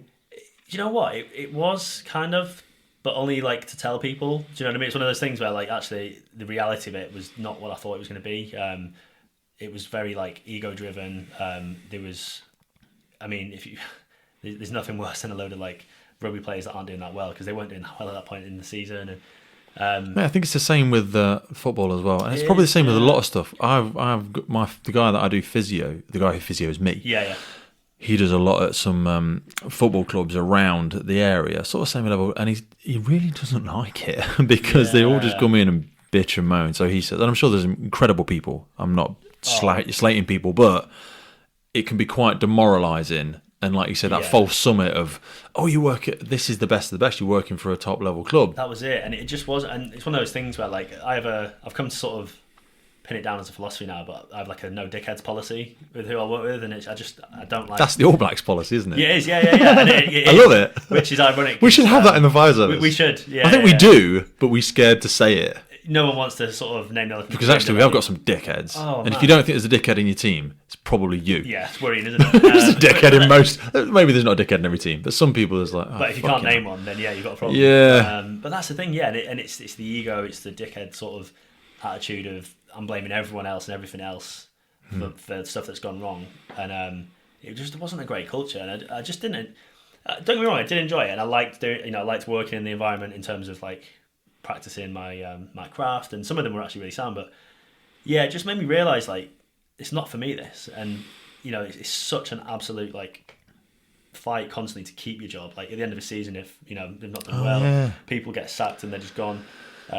You're working every weekend, you're working late every night, and there's a culture of... And also, is there maybe like, again, speaking to friends that I know that work in the industry, if a new manager comes in, they kind of like to bring their mates. There can be a regime change like that. Yeah, they're like, well, we've got an S&C dude actually, he's really good. Yeah. We want to keep him. I want my guy, or do it this way now, and and it was that, and you're constantly competing against others because of the fear of getting laid off. Like everyone's like self-preservation mode, and you're just working in it's just a very toxic culture. And for me, I was like, that isn't what I want. And basically, alongside kind of backtracking a bit, but through the kind of years of my degree as well.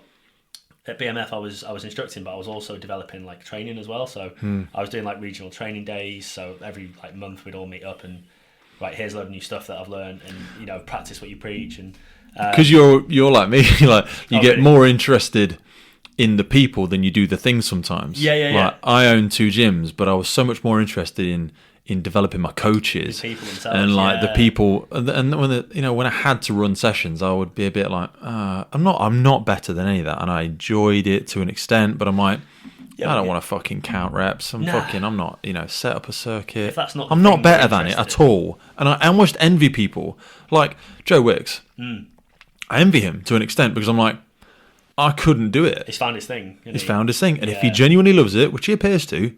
Fair play to him. Absolutely great. So many people want to jump around the living room like a dickhead. Right, could you do it? I couldn't do it. I couldn't sustain that level of enthusiasm. Don't get me wrong. I don't agree with everything he does, but like, no. Am I jealous? Yeah, definitely. He's done really well. He's amazing. Like, fair play to him to keep leaning into that. Yeah. There's lots of stuff wrong, and I don't think he knows anything about nutrition or anything like that. No. But he's done really well. I think he's freaking amazing. I respect him as a business owner. I think he's amazing. Completely. And most people, including myself at times, probably don't like him because of how well he's done. But I couldn't do that in the same way that I couldn't post fitness stuff on Instagram every day. And I couldn't because... Yeah. I'm the same. It's one of my biggest drawbacks with the business. I think I'm just terrible at like content and self-promotion. It's not what I enjoy really. Like, no. Whereas like, the teaching side of it, I love that. And the... people learning things and you're learning things and everyone's kind of developing and that became more of the bit of it I was interested in. And it got to the point where I was on like a 0.5 salary then doing the education stuff. So I was teaching courses, then I started developing material and writing courses, and eventually got to the point with like, right, you need to make a decision. Do you want to do full-time sport or do you want to work in education? And what, 4B military fit or? Yeah. So I basically got I was offered a job at I won't name it. It was quite a big uni in the southwest. And it was a decent job. It was full-time S&C coach and part-time lecturing as well. And it was at university. Yeah. It was a good job, but that's weird. It is, yeah. Do you not need an education qualification? I got one, so I did that through basically it's called Petals. Petals, you've probably done it, haven't you? So Petals, so that was kind of sufficient at that point, and it was we'll do more. It's something education. It's level 3 adult learning, isn't it? Level 3 certificate in training education now. Yeah. So yeah, I'd done that, and it just for some reason I just went with the BMS side of it. At that point in time, I was like, this is more I'm going to do. It was more of a pure teaching rather than coaching as well. Mm-hmm. And it got to the point where like I was doing full time. Yeah, I was teaching courses. I was writing courses. I was. So you'd finished your degree then? I finished my degree then. Yeah. It was about 500 instructors we had on the books. I was responsible for all of their CPD. Wow. Putting together yearly, that's a lot of week-long courses.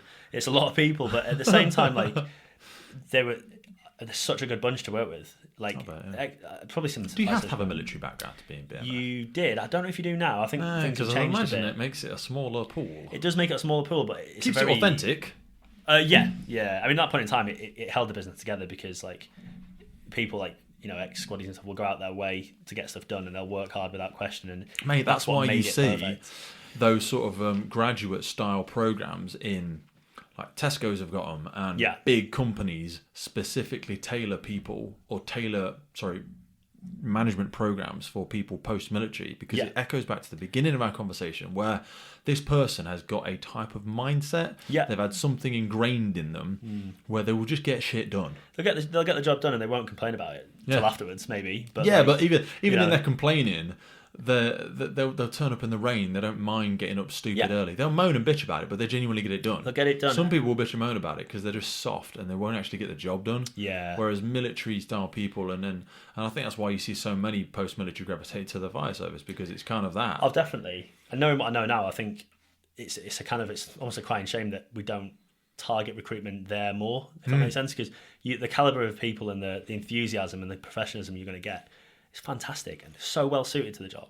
Well, I think the problem is as well, and I was going to mention it earlier, I forgot, is military are always recruiting. Even if they're not running, if they haven't got, well, they've probably always got spaces, but like they're always recruiting, they're always advertising. There's a constant loss, Yeah, we cycle it a lot of the times, whereas we should always be recruiting. We should always be building that email list. We should always be having people. Drip feeding people into that funnel. Yeah, I mean, I think about CrossFit gyms and I think about, like, say, post-military, and I think that's where we should be recruiting from. Yeah, 100%. Yeah, and don't get me wrong. There's a real value in diversity of backgrounds and things like that and experiences. But I think you do need, the crux of it. If people aren't doers and they don't get on with things, they don't work with intensity and enthusiasm. Yeah, you're softening the service you're able to offer. Aren't you? That's the thing. Yeah. But so when you'd hit that fork, because it sounds like you were at a bit of a pivot in a road there in terms of going full time into that kind of corporate structure. If I'm not saying that right.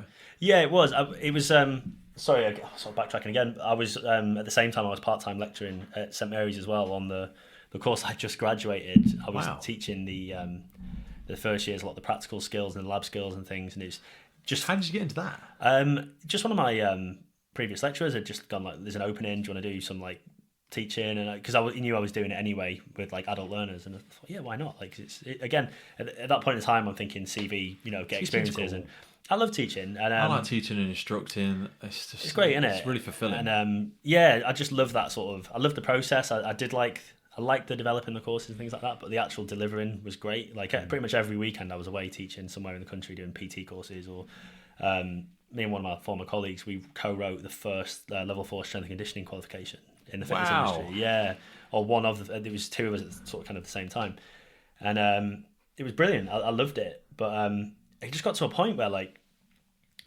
I'd accidentally sort of got further and further up that chain, if you like, the tree, and the guy that was above me, it's basically something happened. He was moved out of the company very quickly, and I just sort of fell into that spot, and I was like head of training and education. He stole something. Or he stole someone. Yeah, he did something. not too far off the truth. So yeah, I basically ended up. You see that in the fire service. Oh, Sorry, yeah. like people get complacent, don't they? Completely, and they do stupid shit. You don't realise you're on a good thing, and it's a real shame. He's a very good bloke, but anyway, hindsight, innit? But yeah, we ended up. I ended up running that part of the business, and I was thinking like, shit, it's not something I'd ever thought I wanted to do or had any experience of really. And I was being mentored well, but I kind of, need to fall off the path of like your passion and I was now like dealing with budgets and trying to organise like the marketing and managing stuff. And I'm like, this is okay, but it is. But when it's not your thing, it kind of it draws more of your resources, doesn't it? And I was I'm having that like now, like in the services and stuff. Yeah, because I feel like if I want to stay in the fire service, I could maybe I've got 30 years left doing it if I carry on until I'm 60, whatever. But if you rush up the ladder quick, you're so far away from the job then. Yeah, and it's hard to go back, isn't it? It's almost impossible to go. Or you could go back, but you've got to swallow a lot of humility and a pay cut and all that sort of jazz.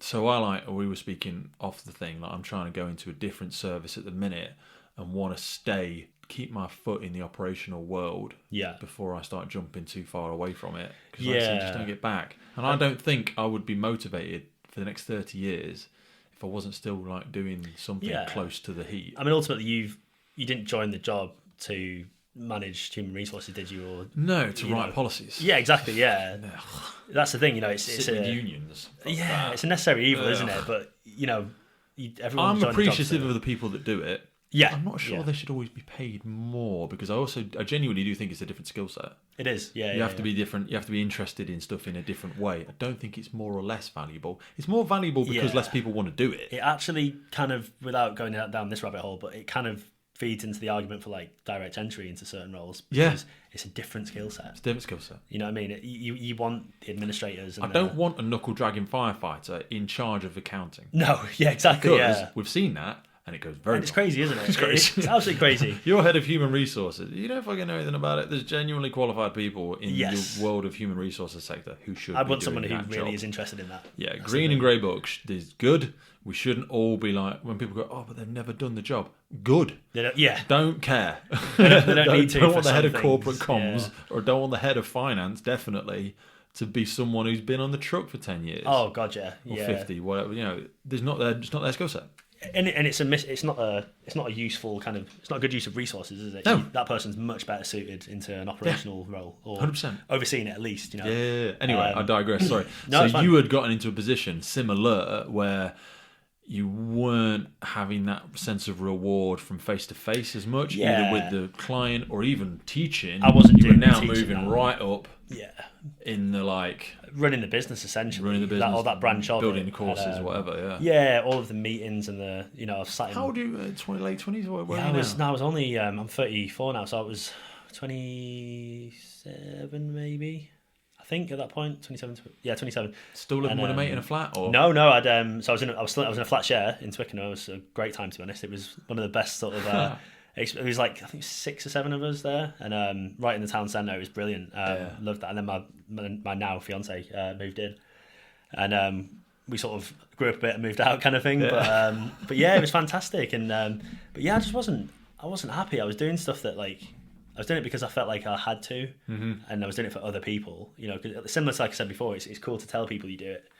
And you've got your 2 phones, your 2 laptops, and you've got a nice car and stuff. And but yeah, looking around, Pete's got loads. Oh god. But yeah, I just sort of got to that point of like, this isn't really fulfilling me. And if I do this for 30 years, I'm probably going to be a very sad person, or go back into that self-destructive person that I had been at one point. So I one of my flatmates, who Sarah Mimner, so we lived together. Fucking awesome. She's cool, isn't she? Kicking and screaming. I've known Sarah for a while now, and I'm head over heels in love with her. I love her like a sister. I just love her.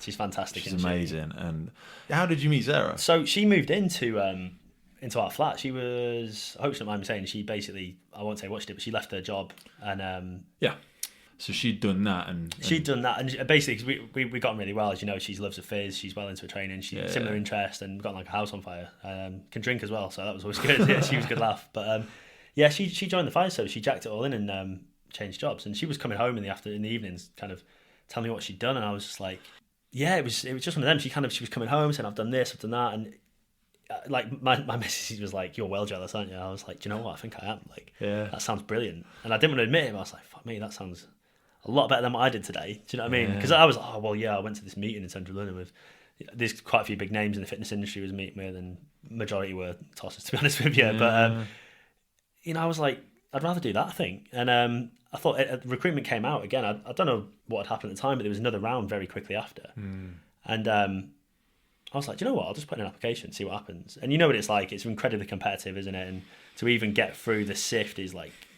Did you talk about money at any point during this as well, though? You probably, without getting too personal about your own stuff, I had to take a pay cut when I changed. Oh yeah, I take quite a big pay cut to be honest. Yeah, and that's sometimes a decision people aren't willing to take. They think they can't take. You've painted yourself into a financial corner sometimes. I think it depends on. We briefly talked before, didn't we? Kind of off the pod about like motivation and Maslow's hierarchy and things like that. Yeah. I think some of that is also comes down to your personal motivation. So like my old man, for example, to come back to it, he's always been like very money driven, and if I say I've got a new job, he's like, how much, what are they paying you, that kind of thing, what's the progressions. And matters, money is an enabler. Money makes the world happen sometimes. I mean, more now than ever, isn't it? But for me, I've just never really, it's always been job satisfaction first, and I've always been very painfully aware of like, you're going to do this for a long time, so find something that you really enjoy. And I've jumped through different things, and as I've earned more money in each thing, I tend to have enjoyed it less. Same, yeah, 100%. You know what I mean? It's a bit like the money drags me further away from the bit I love, and then I go, oh, fuck it. It's almost like they pay you more because it's less fun, right? I close it down. It doesn't happen all the time. Maybe. Oh, completely, yeah. It's similar. I've had the thought myself recently with the whole like promotion thing and stuff. Like very painfully aware that like if you keep going early, you're going to have a long time of doing stuff that you probably don't enjoy that much. But yeah, I just sort of I thought, nothing to lose by putting in an application form, is there? So I did that, and they came back to me and they're like, right, do these online tests. I was like, without sounding arrogant, apologies to anyone that just thinks it is. I just jumped on it, did it quickly, boxed it off, and next minute, right, you've passed. Yeah. I was like, fucking hell, that's pretty good. So then it was go and do them in person, and at each stage I was like, I need to put a little bit more effort into this now, because actually this is potentially quite a good thing. And got through to the end, and one day the job offer turned up in the post, and I had to have a think about it. I spoke to my missus at the time, and I spoke to some of my really close friends, one of which I'd met PT, and actually was a really good mate of mine, and every one of them was like, the answer, like, I'm not going to tell you, but it's blatantly clear what you want to do. And I thought, you know what, fuck it, let's go for it. So I put my notice in, and then 6 weeks later, that was me starting training, and wow. I loved it. Just every sec. There was something in it that it kind of satisfied the itch from the military thing that never kind of got there, and then but it kind of enough of a balance of like you can still have a home life and my other career. Alongside this, I was still building up my own coaching portfolio as well, which obviously we talk about at some point. Kind of my own business with that, and I just loved it. It was just learning something new again, the hands-on skill, and doing something like genuinely fulfilling. Like the whole like PT and like teaching thing is. It's so easy to go, I'm really helping people and I'm making a difference. Yes, to an extent, for maybe like 1 in 10 people. Yeah. Whereas like... It can be a flash in the pan for a lot of people. It's a pipe dream, isn't it? You meet them again in like 6 years or even 2 years, and they've spiraled back to where they were before, or they've not made the progress. And that can be really demoralising. Even with the teaching side of it, I've taught hundreds of people like PT course and stuff, but I can only think of maybe like 5 or 6 that are like crushing it still. Do you know what I mean? But so proud of that as well. But it is a minority, isn't it? Similar to people getting fit and getting in shape. It's a big drop off. Whereas at least with this job, like pretty much everything you do it makes a real difference to people, doesn't it? It does. It makes a very tangible difference. Yeah, you have the opportunity to intervene in such a way that it can make such a difference to someone's life. And you almost you're injected directly into the very core of a tragedy. Yeah. Or in someone's life, in some capacity, they are having the fucking worst day of their life, or something that they've just lost their business, they've lost their home, they've lost their life. It's a flooding, it's a whatever. Yeah. And you were injected right into the nucleus of that moment. Yeah. And then you extract yourself completely back out of it. Yeah. But you make a massive difference. And you can walk home and you can be like, wow, in a weird way, I made a massive difference there. Yeah, it's crazy. I think you sort of it's very, and this is what I've had this conversation quite a lot with people that are maybe had more time before the job, similar to myself, and I just think it's so easy to not realize how good it is. Yeah. And like, don't get me wrong, the pay shit, and sometimes you get the really shit end of the stick with when you're working over holidays and things like that, and we see some stuff that's not great and all that kind of thing, but it's a bloody good job, isn't it?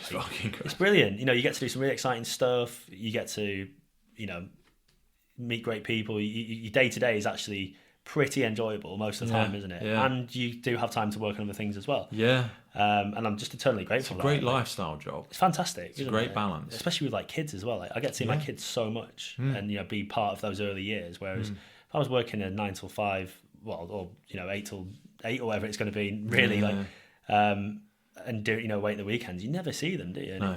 You don't get those days back, do you?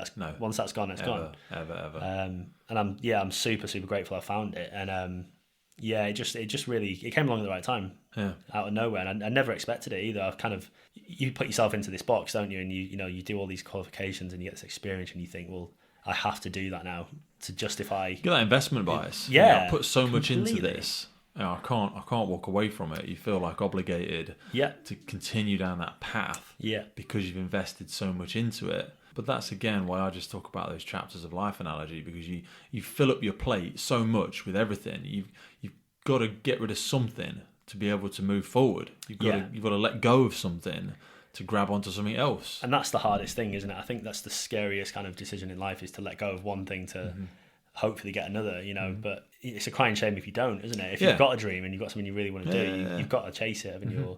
Or at least try and see if it's green, the grass is green on the other side.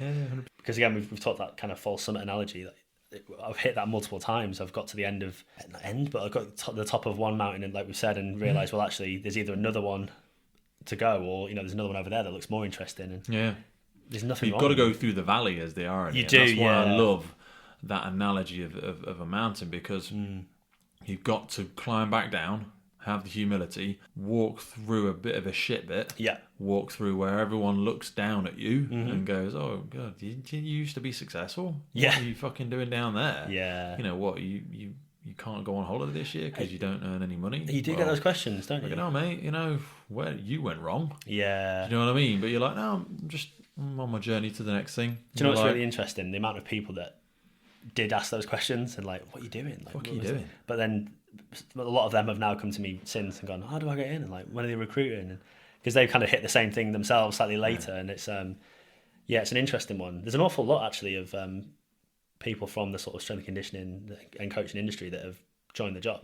Oh yeah, it's quite. I think you met Joe Warwick. I think you've spoke, haven't you? Joe's been on, just not put his episode. He's been on. Oh right, yes. This is a perfect example. Joe's really good. He's much smarter than I am, but he's worked in kind of. He's actually done a very similar path, I think. And we have conversations quite a lot. Fascinating, dude. So he worked in pro. I won't spoil it, but he worked in pro sport and did a similar thing. Yeah. Now in the job. Well, the irony is your episode will come out after his. Oh, is it? Okay, so, you could say whatever you like. Yeah, I never liked him. Can't stand that guy. Yeah, exactly. Yeah. So, but he's again in a similar path. But I think the beauty of the job is you can still have another interest, another career, kind of passion on the side, can't you? And that's where like my coaching actually started to flourish. I found the love again. I found the face-to-face coaching and working with athletes. It suddenly became really enjoyable again, because it was more of a side thing than the main job. Do you know what I mean? And I ended up sort of my business just overnight kind of changed. I was very lucky as well. Don't get me wrong. It was a chance introduction from one of my previous lecturers to Jake Whiteman, who's now world 1500 meter champion, about 6 years ago, and he was looking for a coach in the area, and he just hooked me up, and we kind of started working together as a bit of a trial, and then the rest is history then. So we've worked together for 6 years now. He's British champion, world champion, European silver medalist, 2 Commonwealth bronzes. It's just been, a part of the job I never thought I'd get, kind of the track and field, the runners, that sort of thing. So how does working with a professional like that change the dynamic? How does... As a coach? Yeah. So... Because I imagine you don't have to motivate people like that. No. How does it work? That's the thing. And that's actually because that was the part of PT that sometimes kind of did my head in a bit. That's the rah-rah. Okay, one more. Yeah. Cheerleading, right? With a athlete, you're like, you want to fucking do it, don't do it. I'm not here to motivate you. And that's the thing there. And that's actually why I really love working with runners, because it's an individual sport. They're all, intelligent people, and they know that if they don't perform on the track, well, they can't really blame anyone else. A lot of it comes down to their decision. So 100%. They're really, really intelligent athletes, really humble. And the motivation thing, well, like you say, if you don't do the session, if you don't do the work, but it's not me that's going to line up and be shit myself because I'm not sure if I'm actually going to be any good, or I'm going to hurt myself.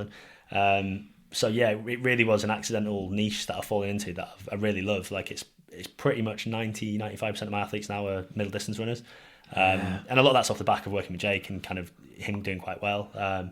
So yeah, I've got maybe 20 athletes now at various levels from like British kind of, student right through to British champs and international and, Commonwealth and Olympic. And yeah, it is really good. I love it. Do you want it to do more of it? Because again, it's when you build something, because it's natural to want to go, let's keep going, let's get more, let's go bigger. So I've been very strict with myself this time round after the sort of traps I've fallen into before. I've kind of set a point of like, that's enough. And just get away from you otherwise. Just gets away from you. Oh, it becomes all consuming, doesn't it? And then you stop enjoying. And you start to begrudge your job. it. Yes, yeah. And I don't ever want to do that because, like I say, it's it's going well at the minute, which is great. But like you want to enjoy it no matter what, don't you? You want to be sort of at least passionate enough to give that service. I don't ever want to be questioning, if an athlete didn't do well because I couldn't be asked. Yeah. And that's the thing, isn't it? And it's the same as the day job, isn't it? You don't ever want the doubt to be on your professionalism. Yeah. Do you know what I mean? Yeah. And I've got a comfortable point now where I'm like, well, that's kind of, I've got enough days off to spend time with the kids and the family. Obviously got the day job, and then I've got this, which I'm channeling passion into and working hard at and I'm enjoying. And that's rightly or wrongly, I guess. It depends on your motivations. But yeah, it works really well for me. So when you came into the fire service then, you passed all of your initial training and sort of stuff like that. How did you start to look at what you were doing physically? Because as much as you're quite not super rare, but like you're quite unique in the fact that you have a background in strength conditioning and in training and all that sort of stuff. How do you think about the job in terms of what is required for you to do it? So in terms of the job itself, I like I said, at that point in time, my background was more weightlifting heavy for the last 5 years before, and I was still fit, but it was very much strength focused. In terms of the actual job itself, I think I started to really realise like there's a lot more to it than that, and you've got lots of weird like unique factors there. So things like wearing fire gear that basically cooks you alive. Long prolonged jobs where you can't take it off. You might not be able to eat or drink anything for a little while. And it's about balancing your output, isn't it? So you don't heat exhaustion or collapse or become useless. And so it kind of lends itself more to like, I think personally more like endurance sports. Obviously there's an element of strength there, but it's about learning how to balance that. And to do that, I think there's a huge need for a very strong aerobic base, because that ultimately underpins your capacity to do work, whether it's heavy or not. And also lots of things like heat tolerance and kind of just overall longevity as well. Like it's a massive missing factor. But the longevity aspect is one that interests me. Again, we keep alluding to the fact that people are probably going to be still working in the job, firefighting in their late 50s and 60s. And it's crazy, isn't it? Yeah, it's crazy if you don't really address it, if you don't really think long term about, are my current behaviours sustainable? What's the level of damage or the level of degradation of my body in what I'm currently doing, whether that be posturally, whether it be strength, fitness, lifestyle, habits. Yeah. Do you think about that at all? I mean, because you're a similar age to me. You've got kids now. Yeah. You've got things in your life that force you to cast your mind forwards. So I kind of come at it from two angles. So I know me and Joe spoke about it a few times, ranting away, but you almost want to look at it as like, if it was a sport and an athlete, you'd do a needs analysis of the sport, which obviously for us is being an operational firefighter. So you've got the demands of that. So the physical demands of kind of the, you could break that down into the strength, the capacity, the power, all the various sort of markers of fitness, if you like. But then also what the functional role consists of. Do you know what I mean? And that's where, wrongly or rightly, people seem to sort of gravitate towards things that look like the job. So you see lots more like strongman type training or firefight challenge type workouts and stuff, which is all really good. But it's almost like it's so close to the job. It's like the special strength training. It's the icing on the cake. Whereas that has to be underpinned by things that improve those key qualities. So tons of aerobic fitness work, tons of strength work, lots of mobility and flexibility and movement kind of quality stuff.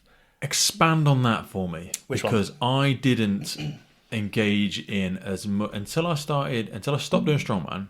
Started doing a bit of Olympic lifting. Started losing weight. I was like 24 stone when I was super heavy. Wow. Mobility range of movement, flexibility. How much of that is an indicator of longevity to you? How much? Because because doing stuff like yoga and mobility or anything like that doesn't feel like, some people don't feel like you're doing anything to do with fitness. It doesn't feel like I'm pushing myself. It feels like a bit of a fucking waste of time. Yeah, and don't get me wrong, but it's been a game changer for me. Yeah. So for the right, it's the way to look at it for me is it's a tool in the toolbox, and you don't have to use all of them all the time. Mm-hmm. But for the right person, so in your situation, you're obviously doing lots of heavy strength work, lots of power work. You probably, by virtue of that, quite tight and restricted to certain planes. I used to be.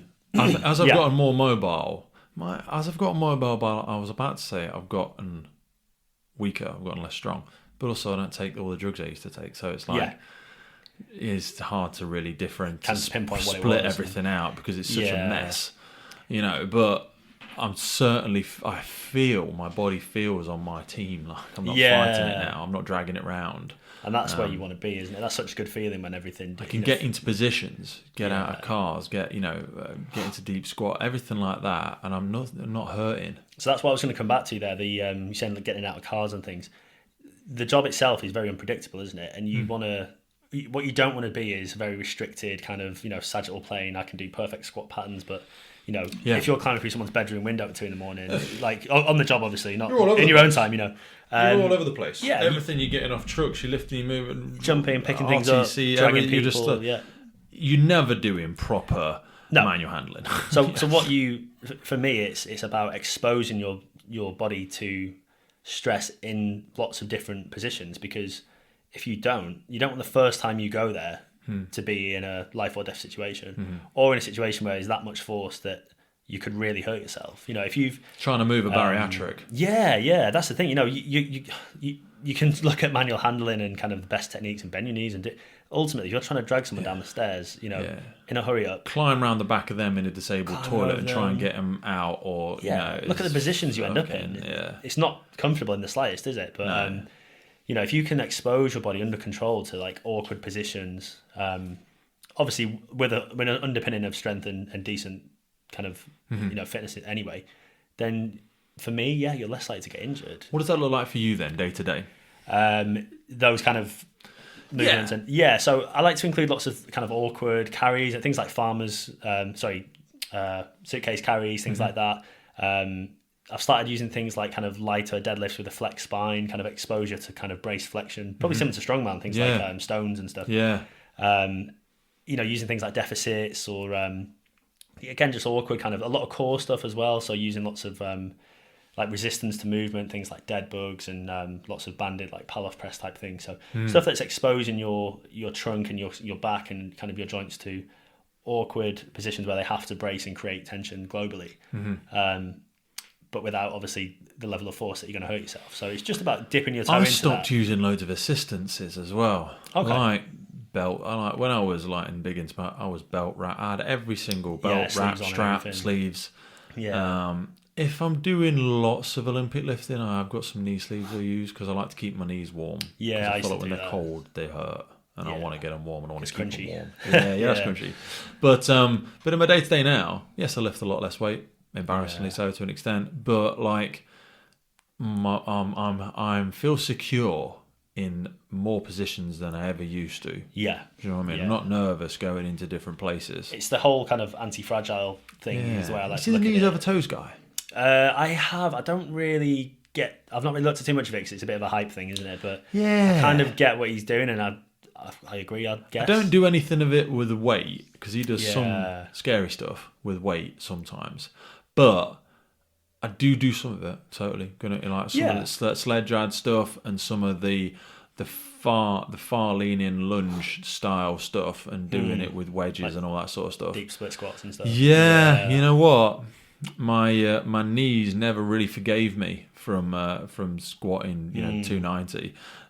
So now being able to go past that, I've noticed, and again there'll be loads of other stuff in there, losing lots of weight, not doing certain other things, but like my patellas feel a lot better than they ever have. Yeah, and that's the thing, isn't it? You sort of, because you expose yourself to those extreme kind of ends of range and under a certain amount of load, you just condition yourself to it. You think about, you've got the A to Z of movement. You might not always dip into volumes kind of X, Y, and Z, but you will one day. You're going to do it, and if it's the first time you've been there, and you're dragging someone, like, it's probably not going to end well. So conditioning yourself to those ranges, I think, is really important. I just think also as well, things like, we're kind of digressing a bit, but one of the big overlooked things is not just performance. We're not just trying to create the best, most powerful, fast, fit superhero firefighter. We're dealing with people that have, got kids, they've got maybe another job, they're not slept so well, they're probably carrying injuries anyway. So things like working on tendon health as well as back kind of issues and all that kind of usual stuff. So rather than actually saying, well, what is the problem? How do we prevent it? How do we get out of pain? And it's, as you sort of alluded to, it's a longer route to try and learn all of that, though, isn't it? Rather than just giving somebody a back support, or like my old man used to start wearing a belt as he got older, but rather than learn it, because he never went into gyms, he wasn't interested, so he just used to start wearing a belt at work if he had to lift in steel bi-beams or something like that. And I think, and this is something I'd be interested about, like the longevity of firefighters, they'll start taking, like when you were talking earlier about taking medication in the military, I don't take any medication currently, touch wood, but some people, chronic pain medication, and they never really fix the issue, like back or knee issues or anything like that. The way we approach it as well, like culturally and sort of from like the medical side of things, so backs in particular, by no means I'm not a physio, I'm not a medic, but a lot of the time you look at some of the research and the way that back pain, for example, is dealt with, it's not productive. So if let's say you went to a doctor with back pain now, 9 times out of 10 they're probably going to refer you for imaging. So you go for your MRI, you come back and they go, oh yeah, look, your back's got like this pathology, there's a bulging disc at L4, whatever. The problem there is the correlation between pain and abnormalities on imaging with backs, it's not very good. Like it doesn't you could scan, I've not got any back pain right now, but you could scan me and find something. I probably will have pain afterwards, or vice versa, you could have pain and there's nothing there. It's just not as there isn't really a massive link, so it's not productive, because that becomes a lot of people's identity then, because you become I'm Pete, I've got back pain. Yep. Do you know what I mean? Or I've got a bad knee, and it's so easy, isn't it, to attach it to your personality? You see somebody that's worn a wrist support for like 5 years, and maybe they've got it, but like you're like, I'm sure we could strengthen you out of that. Yeah, definitely. Because sometimes when people have a surgical intervention, it then like limits them forever. Like they have their ankle fused, or they have something done with their back, or like I wish I'd have never had surgery on my chest. Well, sorry, no, I had to have some, because I tore the whole pec off.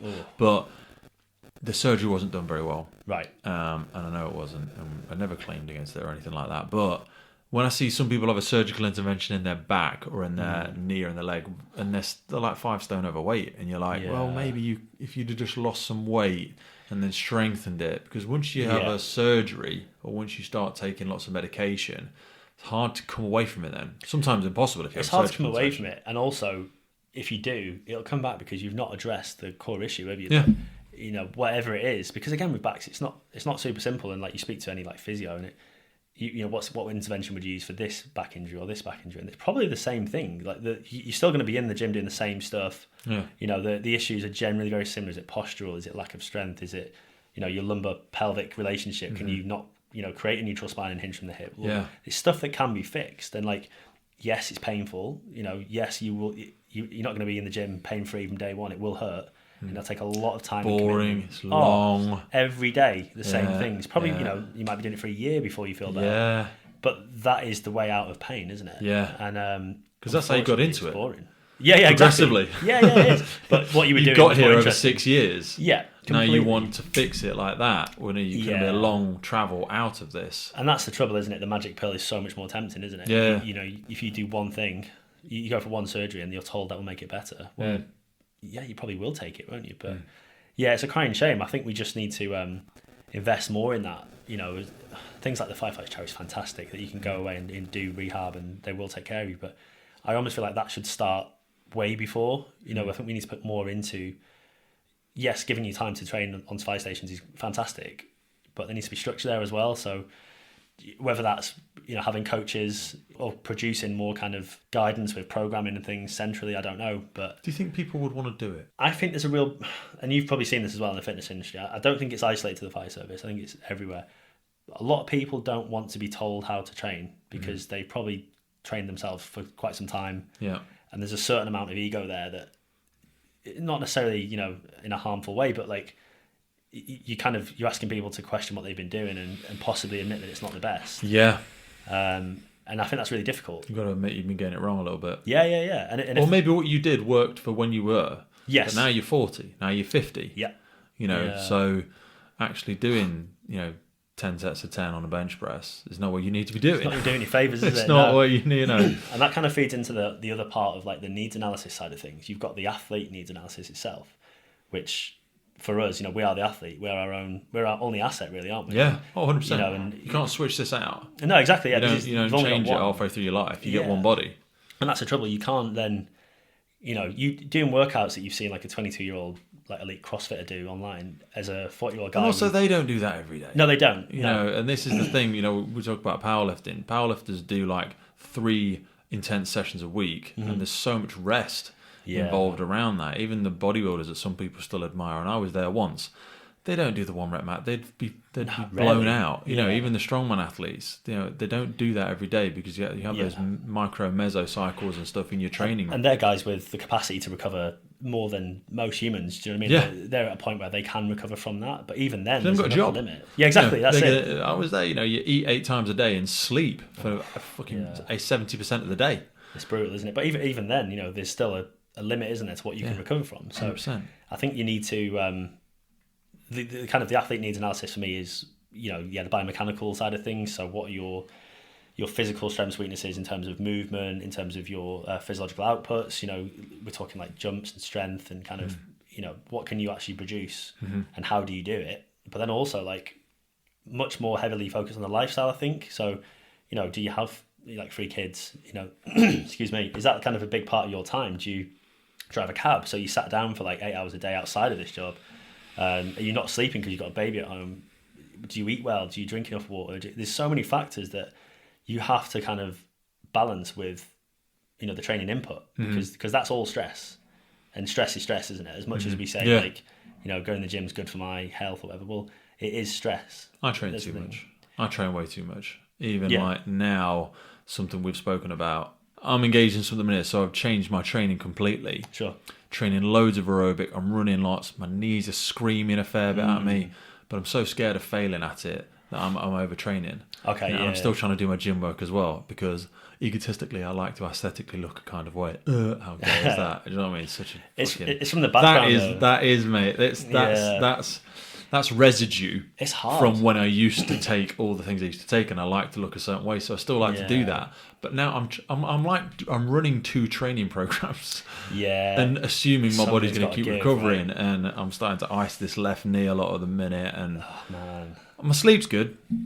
And this is the thing, because my sleep's really good, my food's really good, I hydrate really well, I don't eat all this sort of stuff, but I know I'm training too much. No, I am. And you can't just keep saying that forever until you be like, we'll do something about it then. Stop. You have to have that awkward conversation with yourself, don't you? I know... I feel lazy though if I don't. Yeah, I think you've got to realign kind of what you're doing with why you're doing it. I mean, when I was training for the last ultra, the one I did with Sarah actually, a few weeks back. Like, what the hell? Why? Oh, talk to me about ultras. It's just self-abuse, isn't it? It's what the fuck is that? So when did it start? I think it started maybe 4 or 5 years ago. Maybe one of my really close friends, his wife, she was a police officer, she had a tumour and it was inoperable, and like as friends we were like, right, we need to raise some money, we do what we can just as much as possible. So they got a little kid, and we just thought, what can we do? And this is a shower shit. Yeah, it's awful. Like, we need to do something.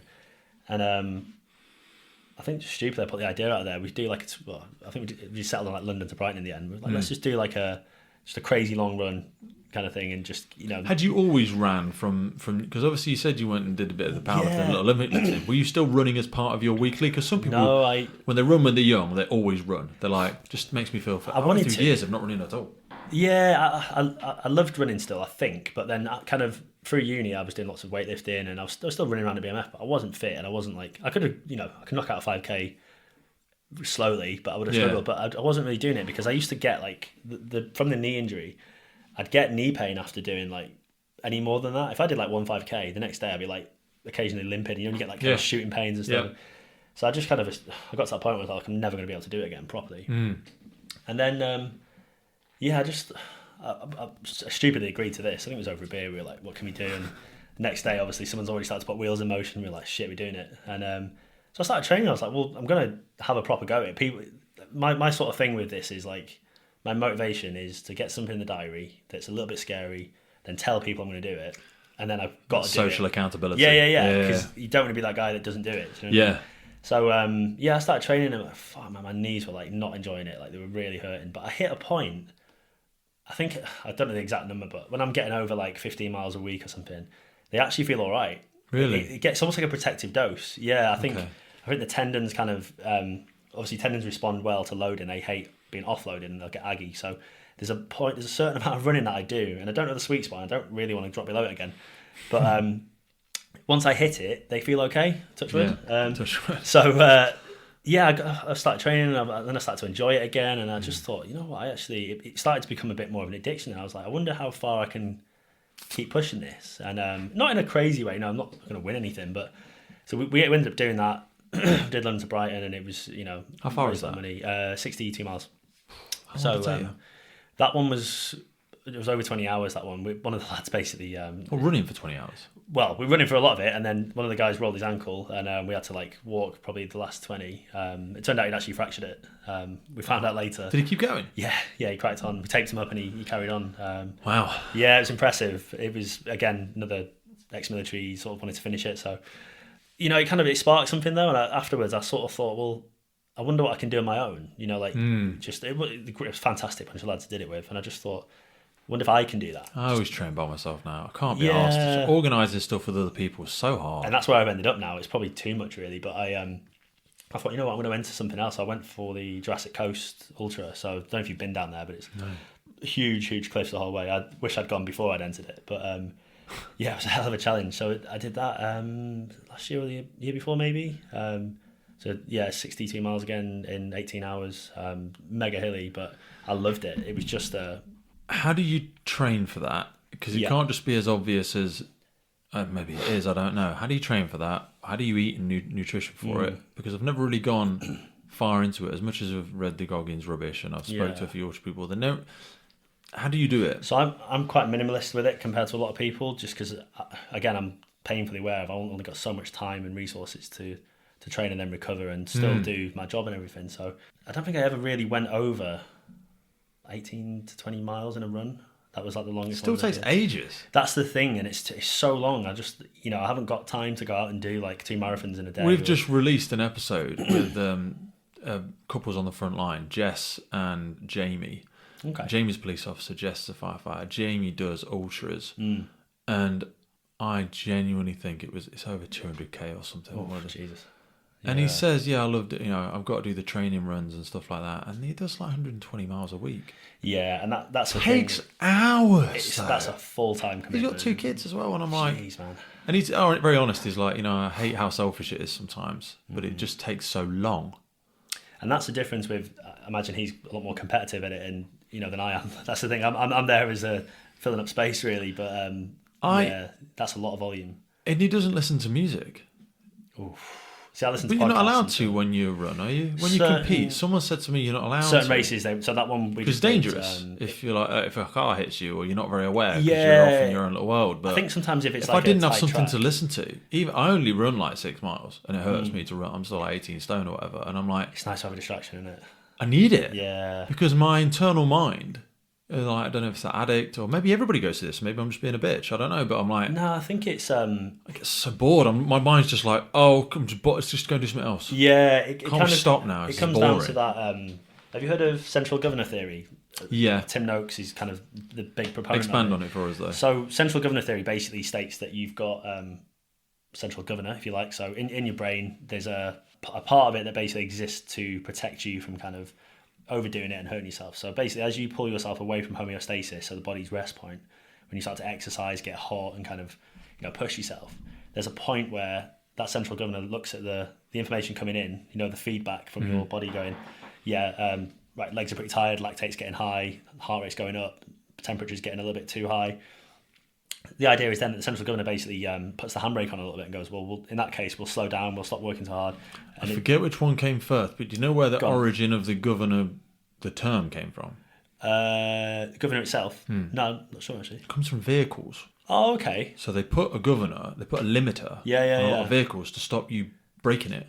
Oh, okay. That kind of makes a good analogy then, doesn't Basically, it throttles back, otherwise the engine will explode. Stops you blowing if it it up. keeps going hotter and keeps going everything like that. That's why they put limiters on a lot of vehicles. Oh, okay. How much fuel gets included in stuff. It's a self-preservation Stops you revving aspect. it to death kind of Stops you thing. revving the vehicle to death. It switches itself off, and you're absolutely right. Yeah, in terms of pain tolerance, that's why we black out, isn't it? Because your mind just goes, it's too much to switch off. Switch off and reset. And that's the thing. I think it... I wasn't so sure of it when I first heard about it, but the more and more I do it, the more it kind of, especially when you look at like ultra and kind of like endurance sports, I think it really resonates actually. And I fully believe that there is something in that, because you do feel it when you push yourself to that point of, you're like 15 hours into a run or something, and you go to a dark place, like especially if you're not fueling quite right, and you have to like. There's so much more about the mental kind of grit and the sort of the reason for doing it than the physical. Like training's training. You can be the fittest person in the world, but if you're not mentally strapped in to sit there for 20 hours and just keep going, it's no good. You know what I mean? I think I've got that's why I want to keep losing weight, because I think I'll enjoy that again. Yeah. Because I used to do it with the strength stuff. The problem with the strength stuff is, like, you push through barriers that you then think is just the governor going, oh no, I'm moaning, stop, and you can actually push through it. Yeah. Problem is when you do it in strength disciplines, you snap stuff. Yes. Yeah. It's much more acute. So I think like there's more of a cushion that, like, if you keep going with a run, and I don't know, so please correct me because I've never done any of this. Yeah. There's you can keep going and nothing explodes, sort of, maybe. And it says, oh, you have to have stopped 10 minutes ago. Whereas if like you go for one more rep on the squat, and I've done it, I've popped things, I've had varicose vein surgery on both my legs, and I've blown out, and I've prolapsed disc in my back. It's very instantaneous. The regret is immediate, because you're like, oh no, I should have stopped then. Yeah, of course, And you can fudge when you start taking lots of substances. You blur your reality of what is capable, because you think you're just invincible. Yeah. Whereas if you keep pushing through stuff on a run, but when does it become destructive? Because you said you go to a dark place. Are you just... Because, then we're back in the Goggins world of, we just destroying your knees. So there is there are like physiological like prices, obviously, if you get to that point of pushing too far, you can, this obviously you can get too hot, you can go into kind of heat exhaustion, that kind of thing.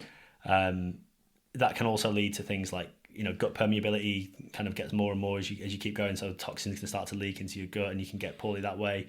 You can just reach that point of kind of total exhaustion just from even to what's it called, rhabdomyolysis, things like that. Again, a lot of it comes down to like fueling. Well, he had that in his book. David Goggins. Yeah, he speaks about that when he was doing the pull-up challenge. His forearms, and they had a nurse come and try and inject him and massage him. He was like, I think you're going into rhabdo. Yeah. Your body, you can die from this very quickly. Yeah. And I think this, when we go back to military, a lot of people have some long-term debilitating issues after going through certain training resolutions, because they rely so much on the mindset, they weren't physically prepared for it. They push through things maybe they shouldn't have done. They get adrenal fatigue, and the body just starts to shut down.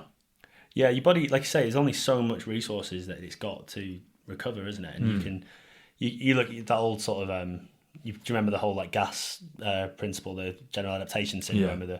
So for those that don't know, it's just a kind of graph that shows, as you train, you stress, you go below homeostasis, and then as you recover, it comes back up, and you're even higher than before, you're fitter, and you get that kind of zigzagging, as you go up. But if you're overdoing it and undercutting the recovery, then that same thing happens in reverse, doesn't it? You get less and less fit, and then you start to go into closer to overtraining syndrome, which is another, especially with endurance athletes. That's kind of proper overtraining syndrome is horrific. It's like having chronic fatigue, and it can you're talking years rather than months to get better. Really? Yeah, it's not good at all. So it's a real balance. I mean, don't get me wrong, the stuff I'm doing is nowhere near that. I'm kind of, I don't know. Is it? I'm still, no. Is there not people that already live in that think they can keep going though? Oh, 100%. Yeah. Especially, I think it's more... You probably see it more nowadays in like triathlon and kind of Ironman and stuff, because it's become quite a cool thing to do. And the amount of training there, it's 3 disciplines, isn't it? And you're training your nuts off for it. Yeah. A lot of these people work in the city or they've got day jobs, and that's a huge amount of stress, isn't it? I can't even CrossFit imagine. probably does a bit of it as well. Yeah. Some of their stuff's becoming so ridiculous. Yeah, well, it's always got to push the envelope, isn't it? Expert in gymnastics. They've got to be an expert Olympic lifter, and then sometimes they're throwing in these colossal swims now. Yeah, they had a marathon in one of the years. Did they? Yeah, Jesus. and you're just like, some of their training blocks are massive. And it's a funny one, isn't it? Because I do like the idea of because all they're doing really is concurrent training, isn't it? It's being good at kind of everything, and which is fantastic. But yeah, the only way to keep it sexy is to keep pushing it, isn't it? I suppose. Yeah. It's interesting to see where it'll end up. Ross Edgley's stuff's quite interesting with some of that.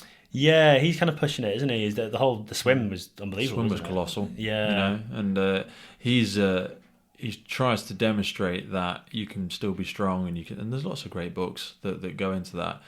You can still be that tactical athlete that can, deadlift, 200 kilos and still run a marathon. Oh yeah, definitely. Sounds very romantic. It's bloody hard though. Yeah. That's the thing. It's a lot of training from 2 different ends of the spectrum, isn't it? And I think so. I think ultimately it boils down to, in terms of prep for the job or what we're trying to do, it kind of comes back to the kind of, it's like the military. We need to be able to give our best at our worst. 2 in the morning when you're knackered and you've had a busy tour or whatever, you still need to be able to get up and give the best account of yourself if you get a working job, because it doesn't matter how old you are or kind of how fit you are or what you think you're capable of. The public still deserve 25-year-old you that's at the peak of your game, and that's a fair assumption, isn't it? I think. How do you handle sleep? It's difficult, isn't it, when you've got nights rotated into it, but. We've just been talking before we came on. We both keep taking overtime all the time. Yes, yeah. Just addicted to it. Unfortunately, I've got to pay the bills. So, But yeah, it's one of those things that, like, I think you just have to be clever, don't you, and try and sort of make up for it a bit on the days off, or if you can have a nap in the day. When does a nap become a sleep? Oh, that's a good question. What's your number? So, are you good at napping? No, I'm awful. I'm the worst. Yeah. When I say good, sorry, what I mean is, can you nap, no. or do you nap and then you crap afterwards? I try to nap, but I only just lie there. Do you? I'm just like that for 30 minutes, and I'm a great napper. Such a good skill. Yeah, is it though? Because when you talk about sleep cycles, because this is the reason I ask, when does sleep become because when do you as a person, get into the REM? When do you hit that cycle? Because if you if you nap for too long, your body drops into that, and it takes you longer to lift it out of it. There is data on it. It does kind of come down to like sleep cycles and REM cycles and things. If you've got time, like no time, 20 minutes is great, or 10-20 minutes, just shut your eyes, and like for me personally, I won't get to sleep in that time. I know that, but no. Does it because firefighters napping on stations, in my lunch hour, I will eat really fast and try and maximise my sleep. Okay, yeah. I like to have a little nap. That probably comes from like the bodybuilding. Yeah. It does. Yeah. I'm not one that sits. I never fucking go in the telly room, to be honest with you, and that's probably a bad social thing, because I would socialise more with my team if I went in there. But I fucking hate it, and I hate television. But what I'll do is I'll eat together, and then a 20-minute nap, mate. I don't have that post dinner dip where people eat too, because I used to eat loads. Yeah. Now. It's sad because I'm going in so many directions, sorry. But do you eat big on station? We'll go back to the sleep, I promise, but just circle me here for a minute. No, I do. So to be honest, I used to be a really fast eater. It was one of those things that I think you just learn to sort of work in environments where you have to wolf it down. And you're a fucking PT, mate. That's the thing, you've got to get it in and then you back out again, aren't you? So I have tried to do the whole mindful thing a bit more and slow down, but again at work you sort of, if you're hungry and you need to get food in, because if the bells go, that's you. Does your team eat massive meals together on your watch? We do eat quite well. We have a very good mess manager who does some good food. It's some services around the UK, they have mess managers are gone, kitchens on stations are gone. Sad, isn't it? It is sad, and I get the budgets thing, because we used to have cooks in our service. Do you have cooks in your service? No, not anymore. They used to. Yeah, and I don't think we need them. That's fine. I actually prefer the watch cooking for ourselves. But what I don't want to get to is the lunchbox watches, where everyone eats by themselves, and I'm like, I think it's such a my last watch manager, he had a really kind of, it was not strict, but he had a real thing about like, especially first day, we'd have like tea and toast, sit around the table. In the morning. Yeah, everyone airs their their laundry and sort of gets off anything that's on your mind, get off your chest. And it serves a purpose, doesn't it? It's not just eating. You're there to socialise, kind of, people get to, what it's like. Let's touch base personally before we do the professional. Get it all out the way. Hours, days off. What did we all get up to? What was the crack? And then sometimes we'll go through like whatever different services call it, but we'll go through the brief or we'll go through the weekly bulletin or the services article. This is some of the stuff that's been happening. Yeah. And just because to me, ignore that last bit, but like for me, it shows that you care more about the person rather than just coming straight in and going, right, we're going out on some risk inspections or fucking whatever. It's like, how is everybody? What's going on? Like, how's everyone's weekend or off, whatever. So you were saying they did that. That was a good thing. That's a good thing, yeah. And like I say, we're lucky we managed to eat a couple of times in a day, and we eat quite well. Everyone's quite health conscious, so it's not it's not terrible. I was going to say, do you eat too much though? Probably, yeah. It's just easy to, isn't it? Plates on fire stations are just massive. Like, serving sizes are fucking ridiculous. I think it's one of them, isn't it? If you're training and stuff, it's fine. But if you don't, I can see how people get out of shape so easy. Yeah, We eat like we're on it all day, and sometimes we are on it all day. And you want to have a big bit of it, but if you're smashing calories and you're doing fuck all the rest of the day.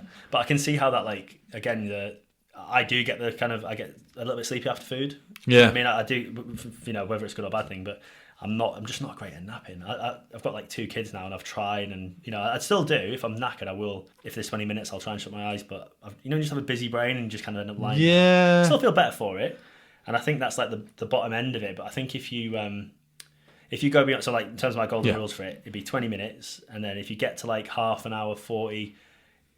It's kind of better in terms of recovery, but you will feel tired because you go into that sleep inertia kind of. Half an hour's of sleep for me. Yeah. It's not a nap anymore. No, exactly. I can't nap for longer than 20 minutes. No. And I set 20 minutes on my phone, and like I was putting my phone on silent, put it on 20 minutes. Sometimes I like to invert myself, so I like lie on my back on the floor, put my feet up on a chair. I don't get in like a bed or anything like that. That's nice on your back though, doesn't it? It's really good for my lower back. All the blood flow back from my. I don't know, but I get there. I feel great. Put my jumper under my head or whatever. I think just rest and digest for a bit. Yeah. You just kind of switch into like a parasympathetic state, isn't it? And 20 minutes. Yeah. So that's why I like with 10 minutes prep time or whatever, and then we'll eat all together, and then everyone will disperse for the last 20 minutes of lunch or whatever, and I'll just bang, sleep, ready. And then it feels like I get 2 days in one. Because I really genuinely do feel really well. I'm really rejuvenated from it. Naps, though. Yeah, seriously, I'm a professional napper. Man, you need to teach me. If I could do that, I'd be very happy. But yeah, so 20 minutes is like you cut off, and then after that, if you can, you should be really aiming to take it a bit further to like an hour and a half or something. Because you're going through a sleep cycle then. Yeah. Because what you don't want to do is wake up in the middle of a sleep cycle. Because as we know, it feels awful, doesn't it? And I mean, even more tired. That's what we were discussing then. If you wherever you wake up naturally in the morning, if you are waking up naturally, just stay awake. Because if you try to have that extra 10 minutes, your body thinks it's going into another sleep cycle, and then you disrupt the sleep cycle, and it can take you hours. Because it's something about it started to process all the adenosine. It started to absorb all of that sleep again, and you've interrupted it. Yeah, that's why. And that's what you like with caffeine and coffee? I was just going to say, that was a really good segue. So in terms of caffeine, like that is one of the issues because when it becomes a crutch to keep you awake.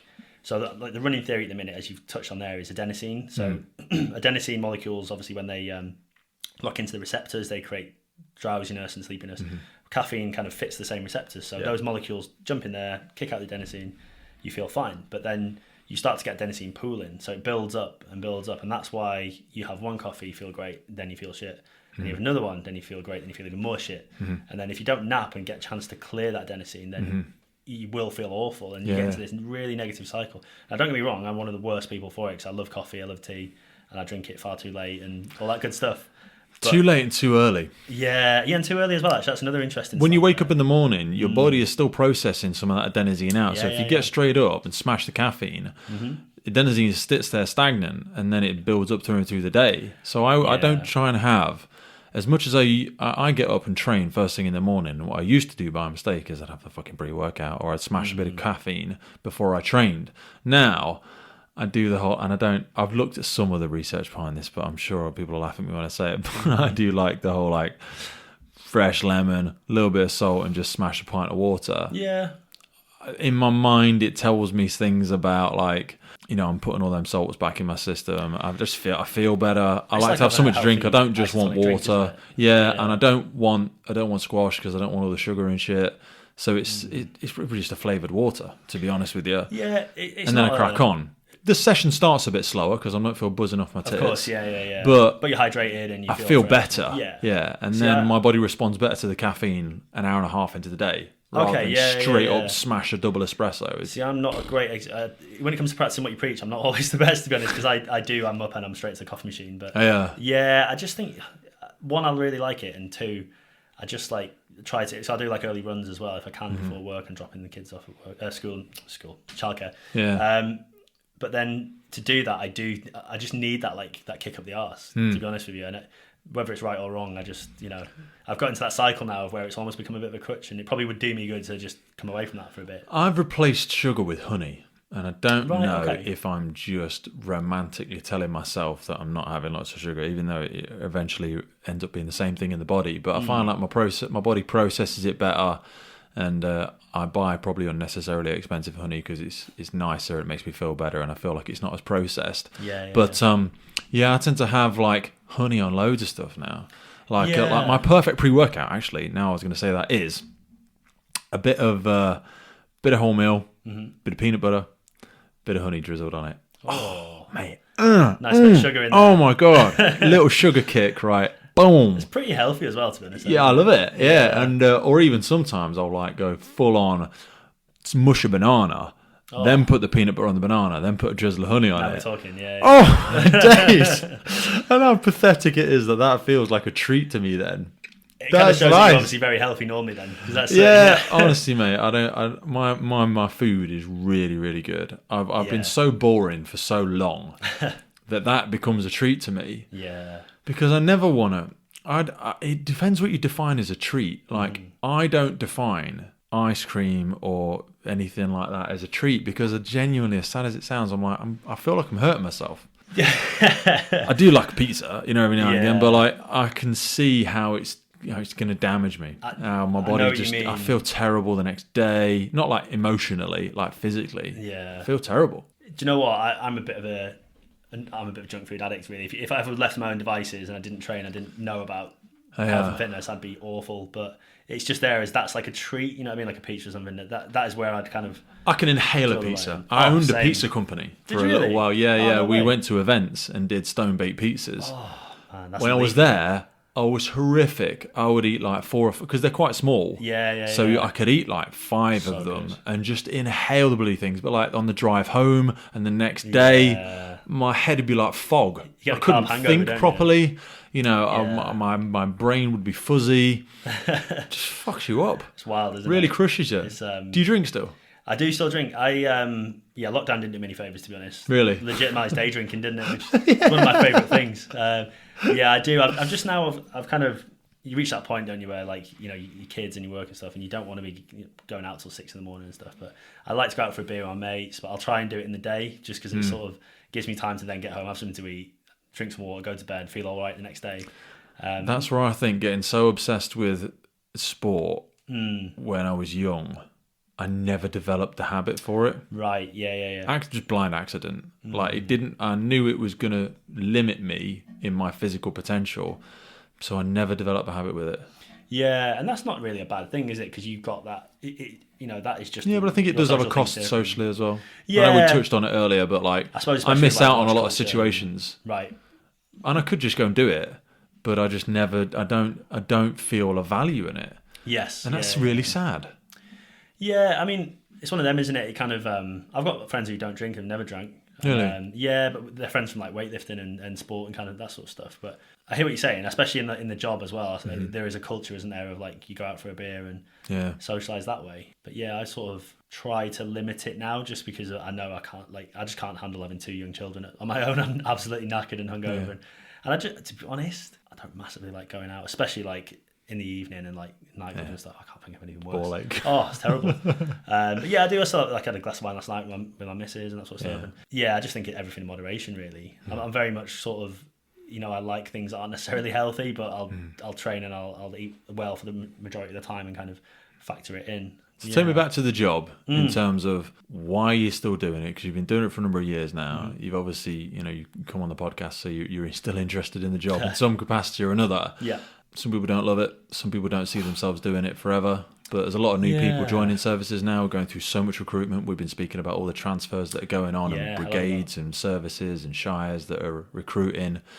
Would you still join it again? Why are you still doing it? Do you see yourself doing it forever? Did you ever think you'll do promotion side of it? Yeah, do you know what? I sort of, when I actually got into the job and then like finished my development and stuff like that, I kind of, just personal reflection and like talking to my partner and stuff, I've kind of put that flag in the sand of, this is probably the job I will do for the rest of my career, because it's one of the only ones that sort of, it gives you that level of, like we were talking about before, fulfillment. And for me, that is, serving a purpose, and service itself is just seems to be what motivates me. And the fact that it's got that level of unpredictability, like every day you could be going in, something that you never even thought could happen is going to happen, or not. Do you know what I mean? Quiet days, busy days, and the variability, and it serves a lot of purposes for me. And I think I probably will continue with it. And like I said, with the coaching thing, I could have stepped away and gone back to that full time, but as much as I love it, there's still a gap in my life, and that's kind of what the job gives me, I think. And then in terms of like promotion and things, it does interest me, and I'm sure I will one day, but where I am at the moment, kind of first rung on that kind of officer ladder, it works really well. It's got the you've got the leadership side of things, but then you've also you still got your ability to sit on the back and kind of still go into jobs and things. And like we said, that's kind of what you join for, isn't it? Most people. And I'd like to do that for as long as possible, I think. Looking at the coaching side and looking at the leadership side and how they bleed over, and that emotional side of it and the self-awareness bit, give me the whistle stop on sort of leadership capabilities, great things you see in the leaders that you work with, things that you try and try and demonstrate now in your role, especially as you've probably had recruits on the watches and you've had new people joining. So I think the big one for me is accountability, and essentially when you say you're going to do something, you do it.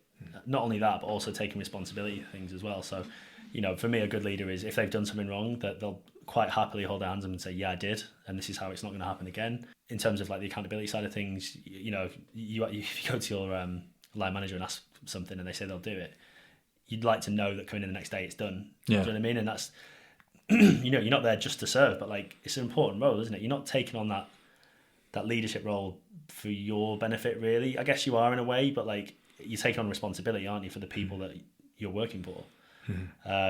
So I think accountability, I think that commitment to the watch as well, and to your crew first. The whole, it's a bit of a cliche, but the whole kind of like leaders eat last type mentality. Yeah, I'm a big believer in it. I think you should. I think you need to sort everyone else out first, because you need to. You're responsible for them. Do you know what I mean? They're not there to make. They're not there good. To serve you. It's we got to flip it completely. And I think servant leadership that breeds a better culture. It breeds a watch that will work for you. You kind of want to be able to trust the person you're working for, don't you?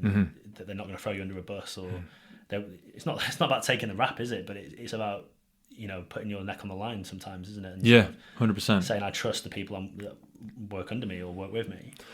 Through all of the things that you've done and the different mountains that we've climbed, and when we're speaking about those different chapters of life, is there any kind of, I want to go in two directions with this. First, we'll start with the coaching stuff. Sure. Is there a piece of bad advice that you hear commonly in the strength and conditioning or coaching or PT world that you think people should ignore? Is there the bad things that you see people regularly, the bad habits or the mistakes people regularly make? So I would say it's not necessarily one piece of advice, but it's a culture, and I think it's the way that people just want to do hard, short, the whole HIIT culture and high intensity training. It's all about short, sharp, blast out 30 minutes as hard as you can. And I kind of get why, and the whole you'll know about the physiology and the epoch and the fact that it maybe burns fat more, etc. But it just doesn't work for most people, because you'll burn out. You can't do that every time, and that's that's where people get injured. That's where they get kind of more kind of like illnesses and things like that. And there's a massive culture of you're kind of missing the elephant in the room of just the boring, like long, steady cardio stuff that builds that strong aerobic base, that gives you the capacity to do the high intensity stuff and then recover from it. Because even down to like, without getting too physiology, but like creatine phosphate system, your short, sharp energy production. Well, that's aerobically driven. It's resynthesized by your aerobic fitness. So if you don't have any, even as a powerlifter, like you're missing a trick if you're not doing something to keep that churning and your ability to kind of resynthesize the energy back. You just steered me in a direction I want to ask you quickly. It's not something so feel free we can edit this bit out, but supplementation. I know I've wandered around in the prolific side of the conversation a couple of times. Yeah. But is there anything, are there anything that your professional athletes do take? Is there anything that you think actually has? Because only because you said creatine there, I have always taken creatine. It's one of the things I still do take. Because I think there's actually... It's one of the few things I'd say. So much research into it. I genuinely think it's a good...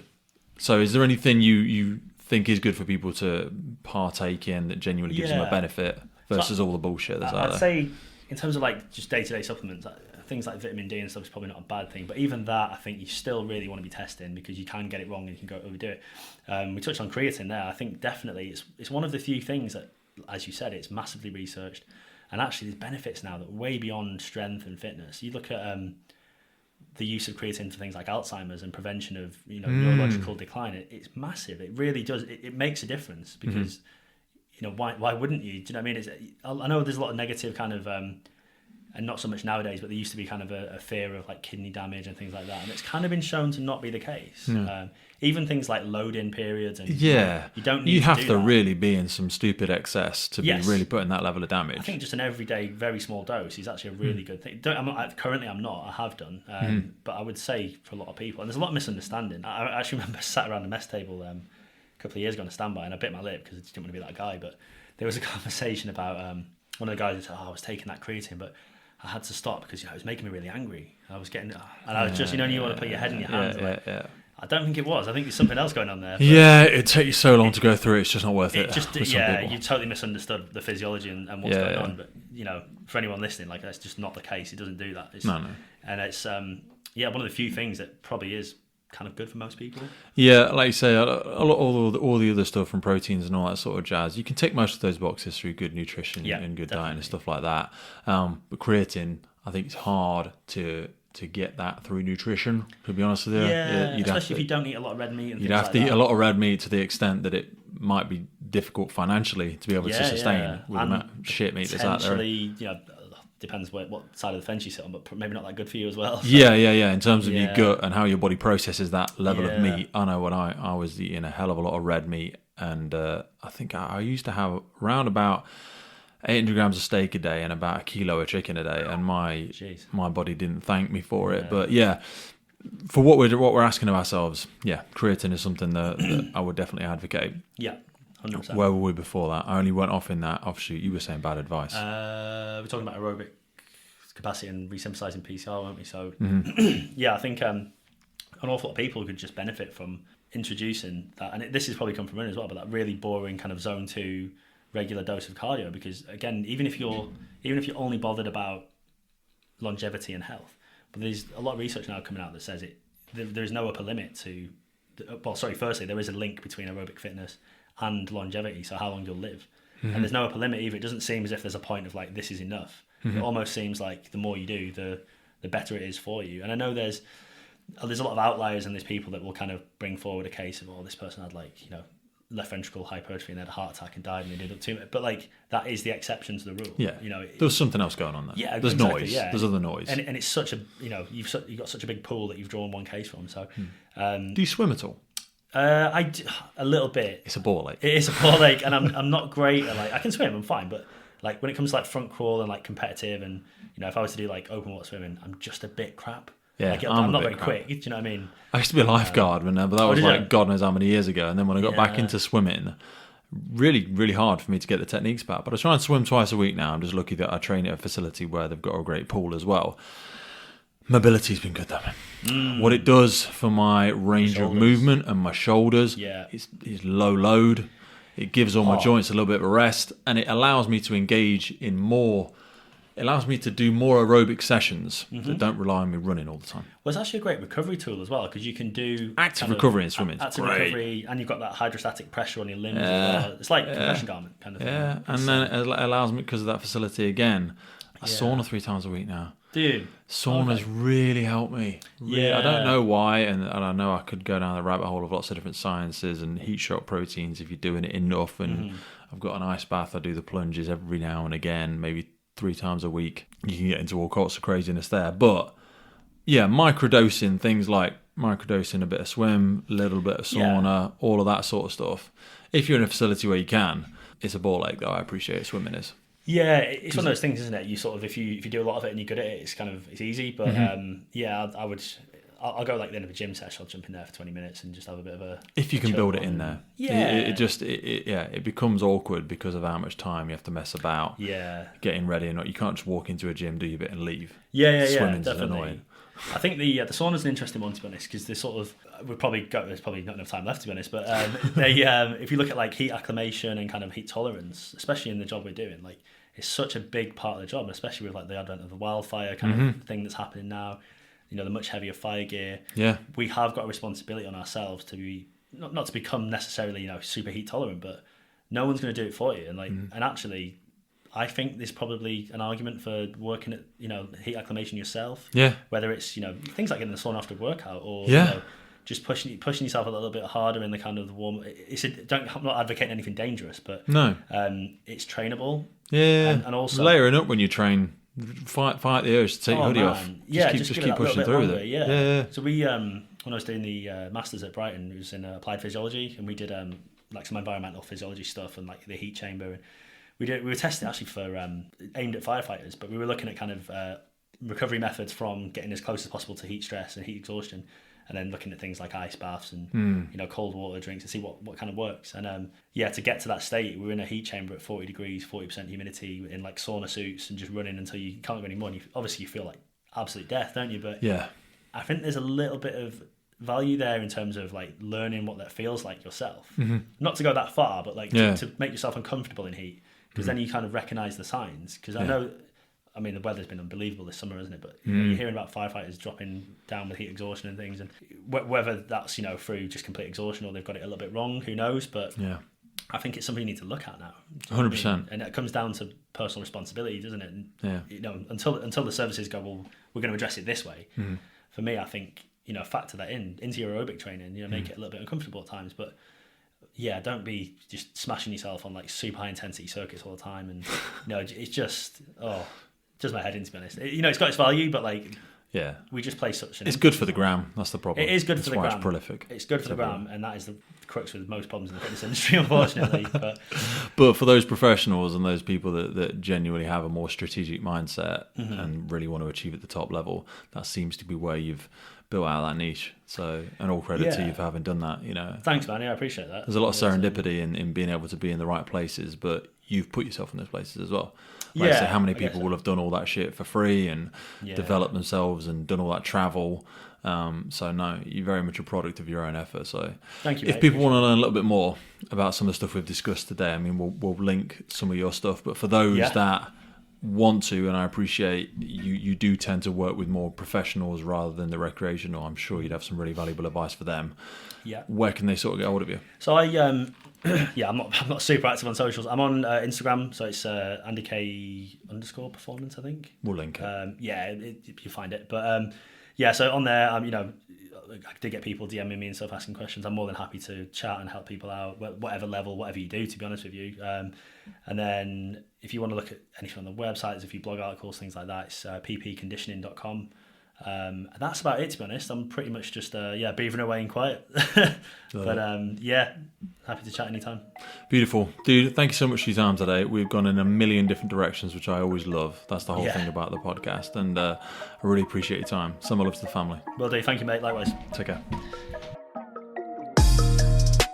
The Firefighters Podcast is a global podcast seeking to develop, inspire, and motivate the world of the emergency services operators. Through a series of wide-ranging conversations celebrating those within our sector, we seek to encourage and support this incredible group of people. It's brought to you by myself, operational firefighter Pete Wakefield, and I speak with individuals from all walks of life who I sincerely believe can add value to or develop those who have chosen this life path. Please support your emergency services wherever you are in the world, and thank you for listening.